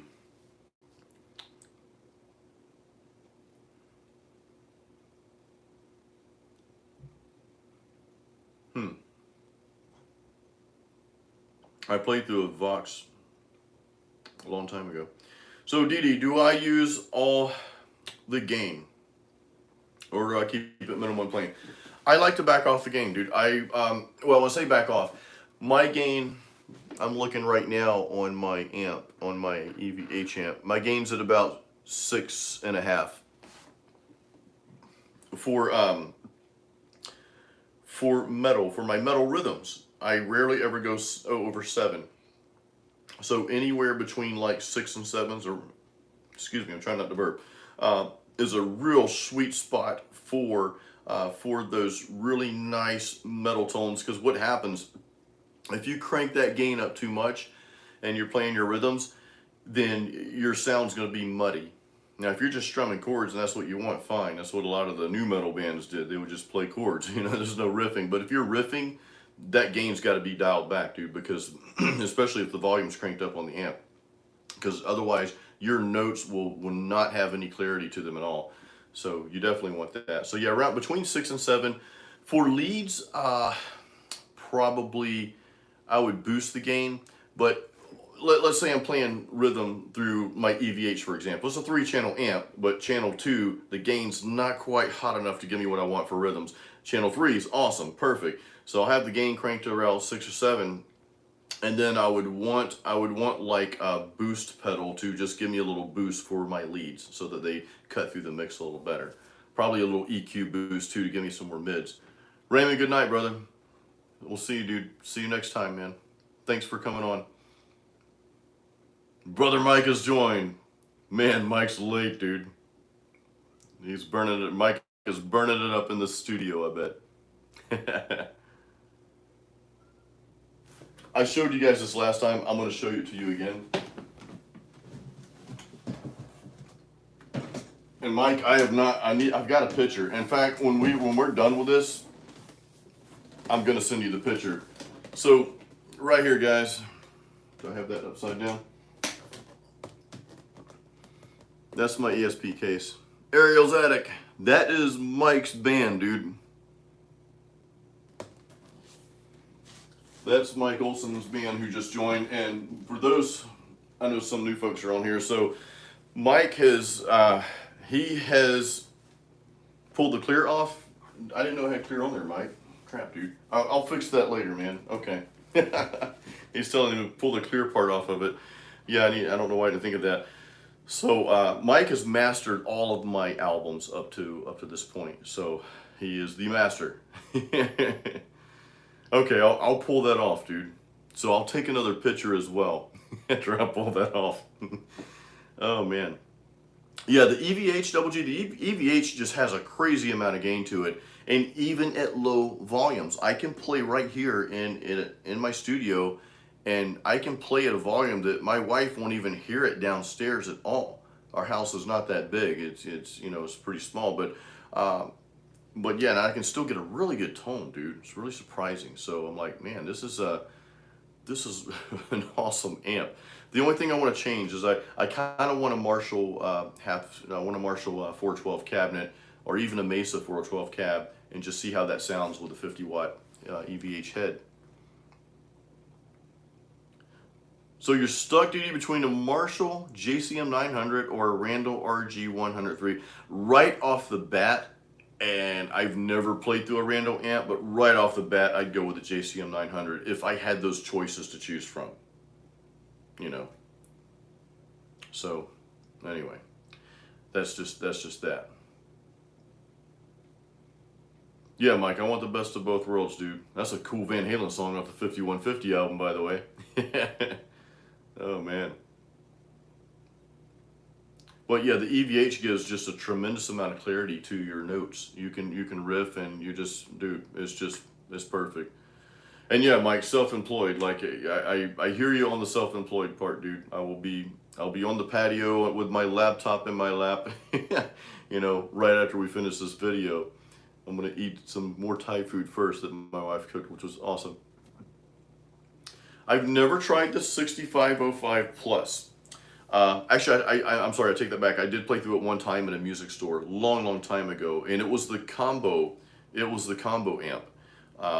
And I almost bought one before I got the EVH, but just the videos I watched and the reading about it that I done, it was just one of those things where I was like, well, the EVH was like double the price almost, but clearly it's more diverse than a 6505 would be. Got a better clean sound, and I wanted something that was diverse. I wanted something that was definitely could do metal as heavy as I wanted to go, but also back off and do some other things, because I do from time to time play in some other projects. So instead of having 5 different amps, I wanted just a one-trick pony, and the EVH does it, man. It does it. Now, is the clean sound as good as like a Fender Reverb amp, or whatever? Probably not, but it's good enough. You know what I mean? The metal sounds superb. The metal's great. Channel 2 for playing more of the rock and gritty type stuff. Now, is that going to sound as good as a Marshall? Probably not, but it's good enough for that. You know what I mean? And so again, instead of having different amps for different things, I wanted that one-trick pony. So the LB6505, yeah, Mike, the hours are crazy, dude. I work for myself as well. But this is a lot of what I'm doing here, not specifically this, but just music related is a lot of what I'm doing right now. And a lot of my time goes into, getting products to sell to you guys. But seriously, to get good products and work with my designer to get things out there, that sort of stuff. And also, I do a lot behind the scenes with just content. Always putting out content, whether it's videos or blogging and that sort of thing. So yeah, and I'm trying to get my Spotify numbers up, because Spotify is statistically the leading music platform right now as far as how many plays and stuff. So I just created a playlist, by the way. I'm going to share this with you guys real quick. I created a playlist called Death Metal Workout, and it's pretty cool. I'm not going to lie. It's pretty awesome. Let's see if I can share it. Copy playlist link. All right.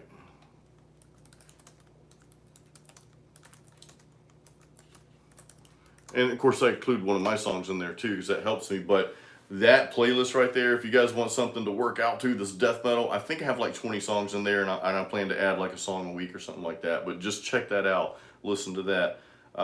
That's pretty cool. So Mike, you have got the Helix, dude. And Faceless, I'm sorry, dude, I didn't answer your question earlier. I have not written to ESP Factory yet. No, I need to do that. Maybe I'll sit down and do that tonight. I don't even know what to say to them, but I do tag them in all my Instagram stuff, and I don't have I've got a pretty hefty Facebook following. I'm almost at a 30,000 mark on Facebook. I'm about to hit the 10,000 mark on YouTube here, which I'm pretty excited about. I know other guitarists have 50 and 100,000, but I'm 10,000 subs is great. You know what I mean?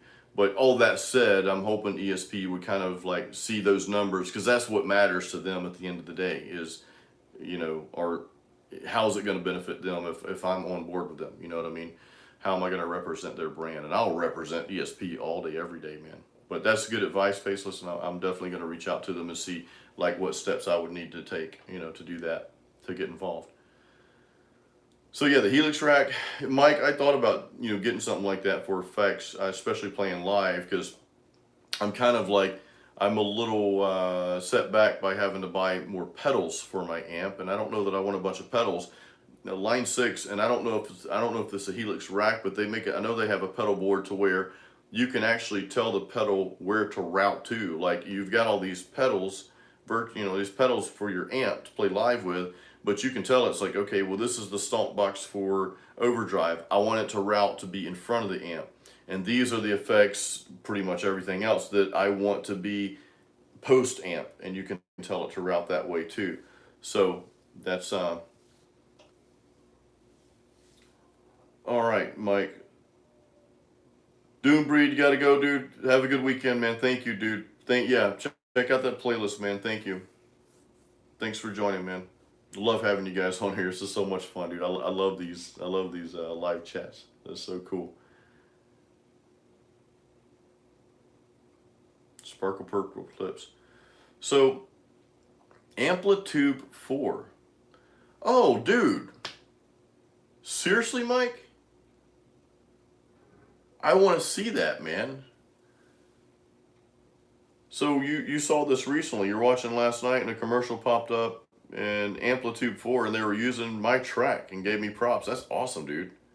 I did see something. I saw somebody using my tracks and giving me some cool stuff a long time ago. But I kind of want to download Amplitude 4 and just see what it sounds like, because I only have Amplitude 3. And I guess I'm surprised they don't have like 5 or 6 by now. I never upgraded to 4, but I need to. So Didi, you need a pedal board to change between clean and metal parts. Yeah, definitely do, because I get that. What's up, man, Murph? Good to see you on here, man. I get that because, the problem with playing music live is like, okay, let's say I want to go from like a clean tone, which I might want a little stereo chorus. Let's say I've got my clean amp, but a little stereo chorus, no overdrive, and that's my clean. But I want to go directly from that to a heavy metal rhythm where I want the overdrive and I want to change the channel to get to that channel, but I don't want chorus. So that's like boom, boom. That's like 3 different clicks, dude, to get back to that. So anyway, Didi, thank you, dude. I appreciate that, man. What's up, Ninja? Thanks, dude. Thanks for coming on, guys.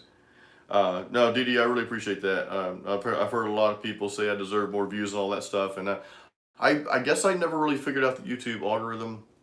Because I see guys, I started YouTube in 2010, and I saw other guys putting out the same content, and maybe it was better, I don't know, who knows, but they just like, boom, took off. I think Ola England started like a little after I started, and what's the other guy's name? Ben Eller, he started in 2010, him and I started around the same time, and and he just hit the 500,000 sub mark, or I'm sorry, 300,000 sub mark. And I politely told him, like, well, I'm 290 subs behind you, dude. And we started at the same time. Not sure what happened, but anyway, one of the things that I did though, and I'm not griping about my YouTube numbers at all, guys. I appreciate you guys on here that have been following me. I really do. Yeah, Ola hit the 500K mark. Yeah, Ben Eller hit 300, Ola hit 5. The thing about YouTube is once you start getting more views, It's like investing money into a high interest account or something. It's like you got $100 there. As it gains interest, well, now you're gaining that same interest on a bigger amount, and that's how YouTube works. You know what I mean? So that's just it. Yeah, I do need to attach a donate button, Acoustic. I do have a PayPal. I do have a PayPal tip jar when I use that when I do like live performances and stuff like that. But like I said, I'm excited. I'm really excited about hitting the 10,000 mark here pretty soon. I think I'm like right at 9.5. So I think by the end of this month, I'll be at the 10,000 mark. And I think YouTube sends me a tiny plaque or something like that. I don't know if they still do that, but I'm excited about that. That's a big milestone, and I think that, yeah, and you're right, Didi. At the same time, I do have a smaller channel. My goal really isn't to make money off YouTube, though. I know a lot of people want to become YouTube famous and they want that video to go viral and all that good stuff, so that's great. That's not really my plan, though, guys. It's like I'm always going to do YouTube. I love being on here. Like I said, I'm having a good time right now. This is awesome. You know what I mean? So that's just it. But yeah, Faceless, if I had 100K subs, I wouldn't be able to communicate with you guys as much. So if my channel stays around this, I would like to hit the 50K mark like sooner than later. I think that would be kind of cool. Just because I also advertise my music through YouTube, you know what I mean? So if I can get more listeners to that, then of course that helps me. I mean, yeah. But I love to be able to interact with you guys like I'm doing now. Like if I ever do hit that bigger mark or whatever, then what I'll probably do is I'll have different live streams for different little segments. You know what I mean? So, because not everybody's going to be interested in chops and hops. I mean, we'll talk a little bit about beer tonight, but you know what I mean? But maybe I'll have like one directed towards recording, one directed to general guitar playing. So I don't know. I would figure it out. But all that said, I know I've been blabbing about this, but all that said, I'm extremely appreciative for all of you guys and just having like being able to do this right now. This is cool, you know. But again, YouTube, I'm always going to be here. I'm always going to do this as long as I'm living. But I'm not, you know, I'm not looking for YouTube to be my full-time income. I think I make 25 bucks a month off YouTube. That's about it, you know. But that's not, you know, my revenue comes in from more of my shop sales, when you guys buy t-shirts and mugs, when you guys buy my CDs, when you guys listen to my music on Spotify and share that music with other people, that helps me tremendously. So if you guys remember to do that. But yeah, that's, you know, those are my main sources. I looking at putting a guitar course out, and I'm probably going to send you guys a survey on what kind of style you want, but not really a guitar lesson course. It's going to be more catered to metal riff writing. So it's going to be very specific, and it's not going to be like, well, here's how you play this metal riff. It will be that, but I'm going to go much deeper into how you can write your own riffs, you know, rather than me showing you how to play stuff. I'll have to show you how to play the stuff to get to that point, but I think you know what I'm saying. So yeah. So Faceless dude, my battery is still running, dude. I don't know where my battery life is. I don't even see it on here, dude. So if it dies like soon, then you guys will know my battery died. I don't even see my battery on the phone here though. This is a new iPhone 11. I'm filming on the iPhone 11. I think my old one probably would have died by now because we've been going almost 2 hours. So Mike, you had 100,000 streams on a track via Spotify. You get you about 16 bucks. Yeah. That's today's world, dude. Yeah, it's kind of the thing. What I'm learning about Spotify is your music really has to get on some playlist, you know. And Mike, I don't know if you guys are collecting email addresses or if you have a shop. You and I can talk offline, man, about that, you know, about those tactics, some of the things I'm using. You know, because I have almost a set revenue every month that comes in from Spotify. Well, not just Spotify, from all the streaming platforms. You know, I have kind of a set revenue I can count on each month from that. So it's just building that. But yeah, 100,000 streams is great though, dude. But 16 bucks is not great.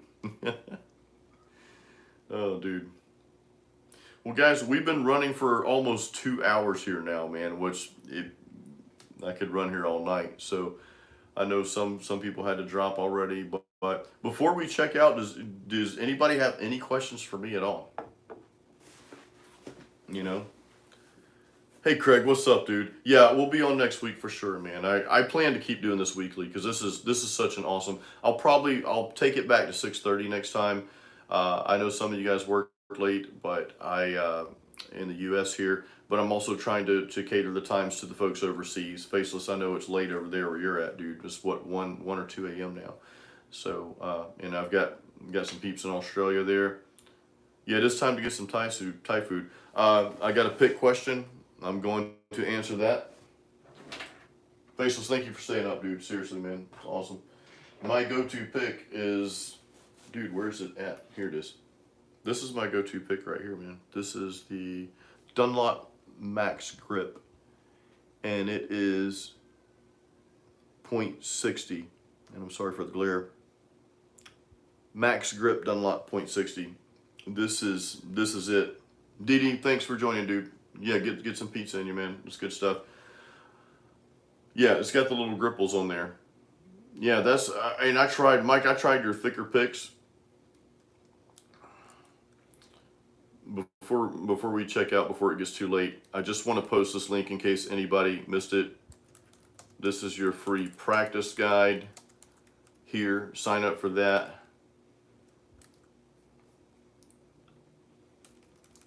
And I'm gonna ask you guys to do me a huge favor real quick. And I don't even like asking stuff like this.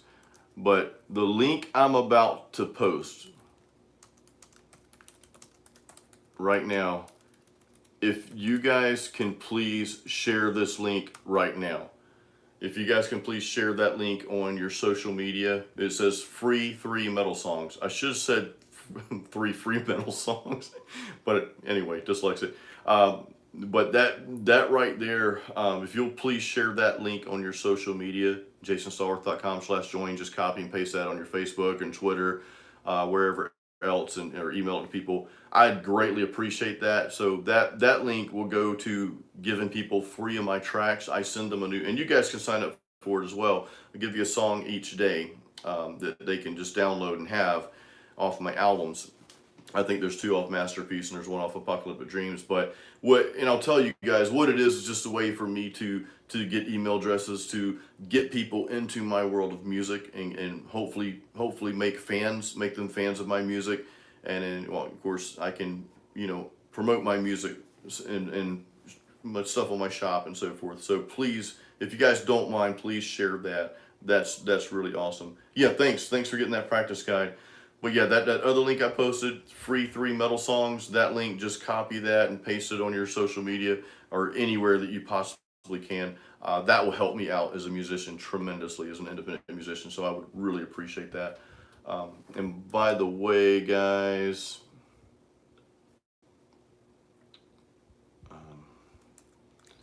and if you guys also want to support me further, that's my actual shop, and you guys can share that too if you want, but that's where all my stuff is. So thanks, Mike. Thank you, dude.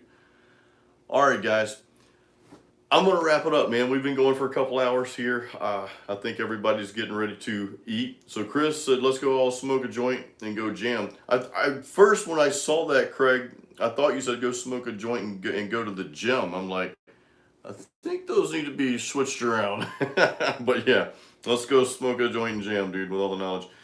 Guys, good night. Again, thank you so much for joining. Please share those links on your social media. Again, that will help me tremendously.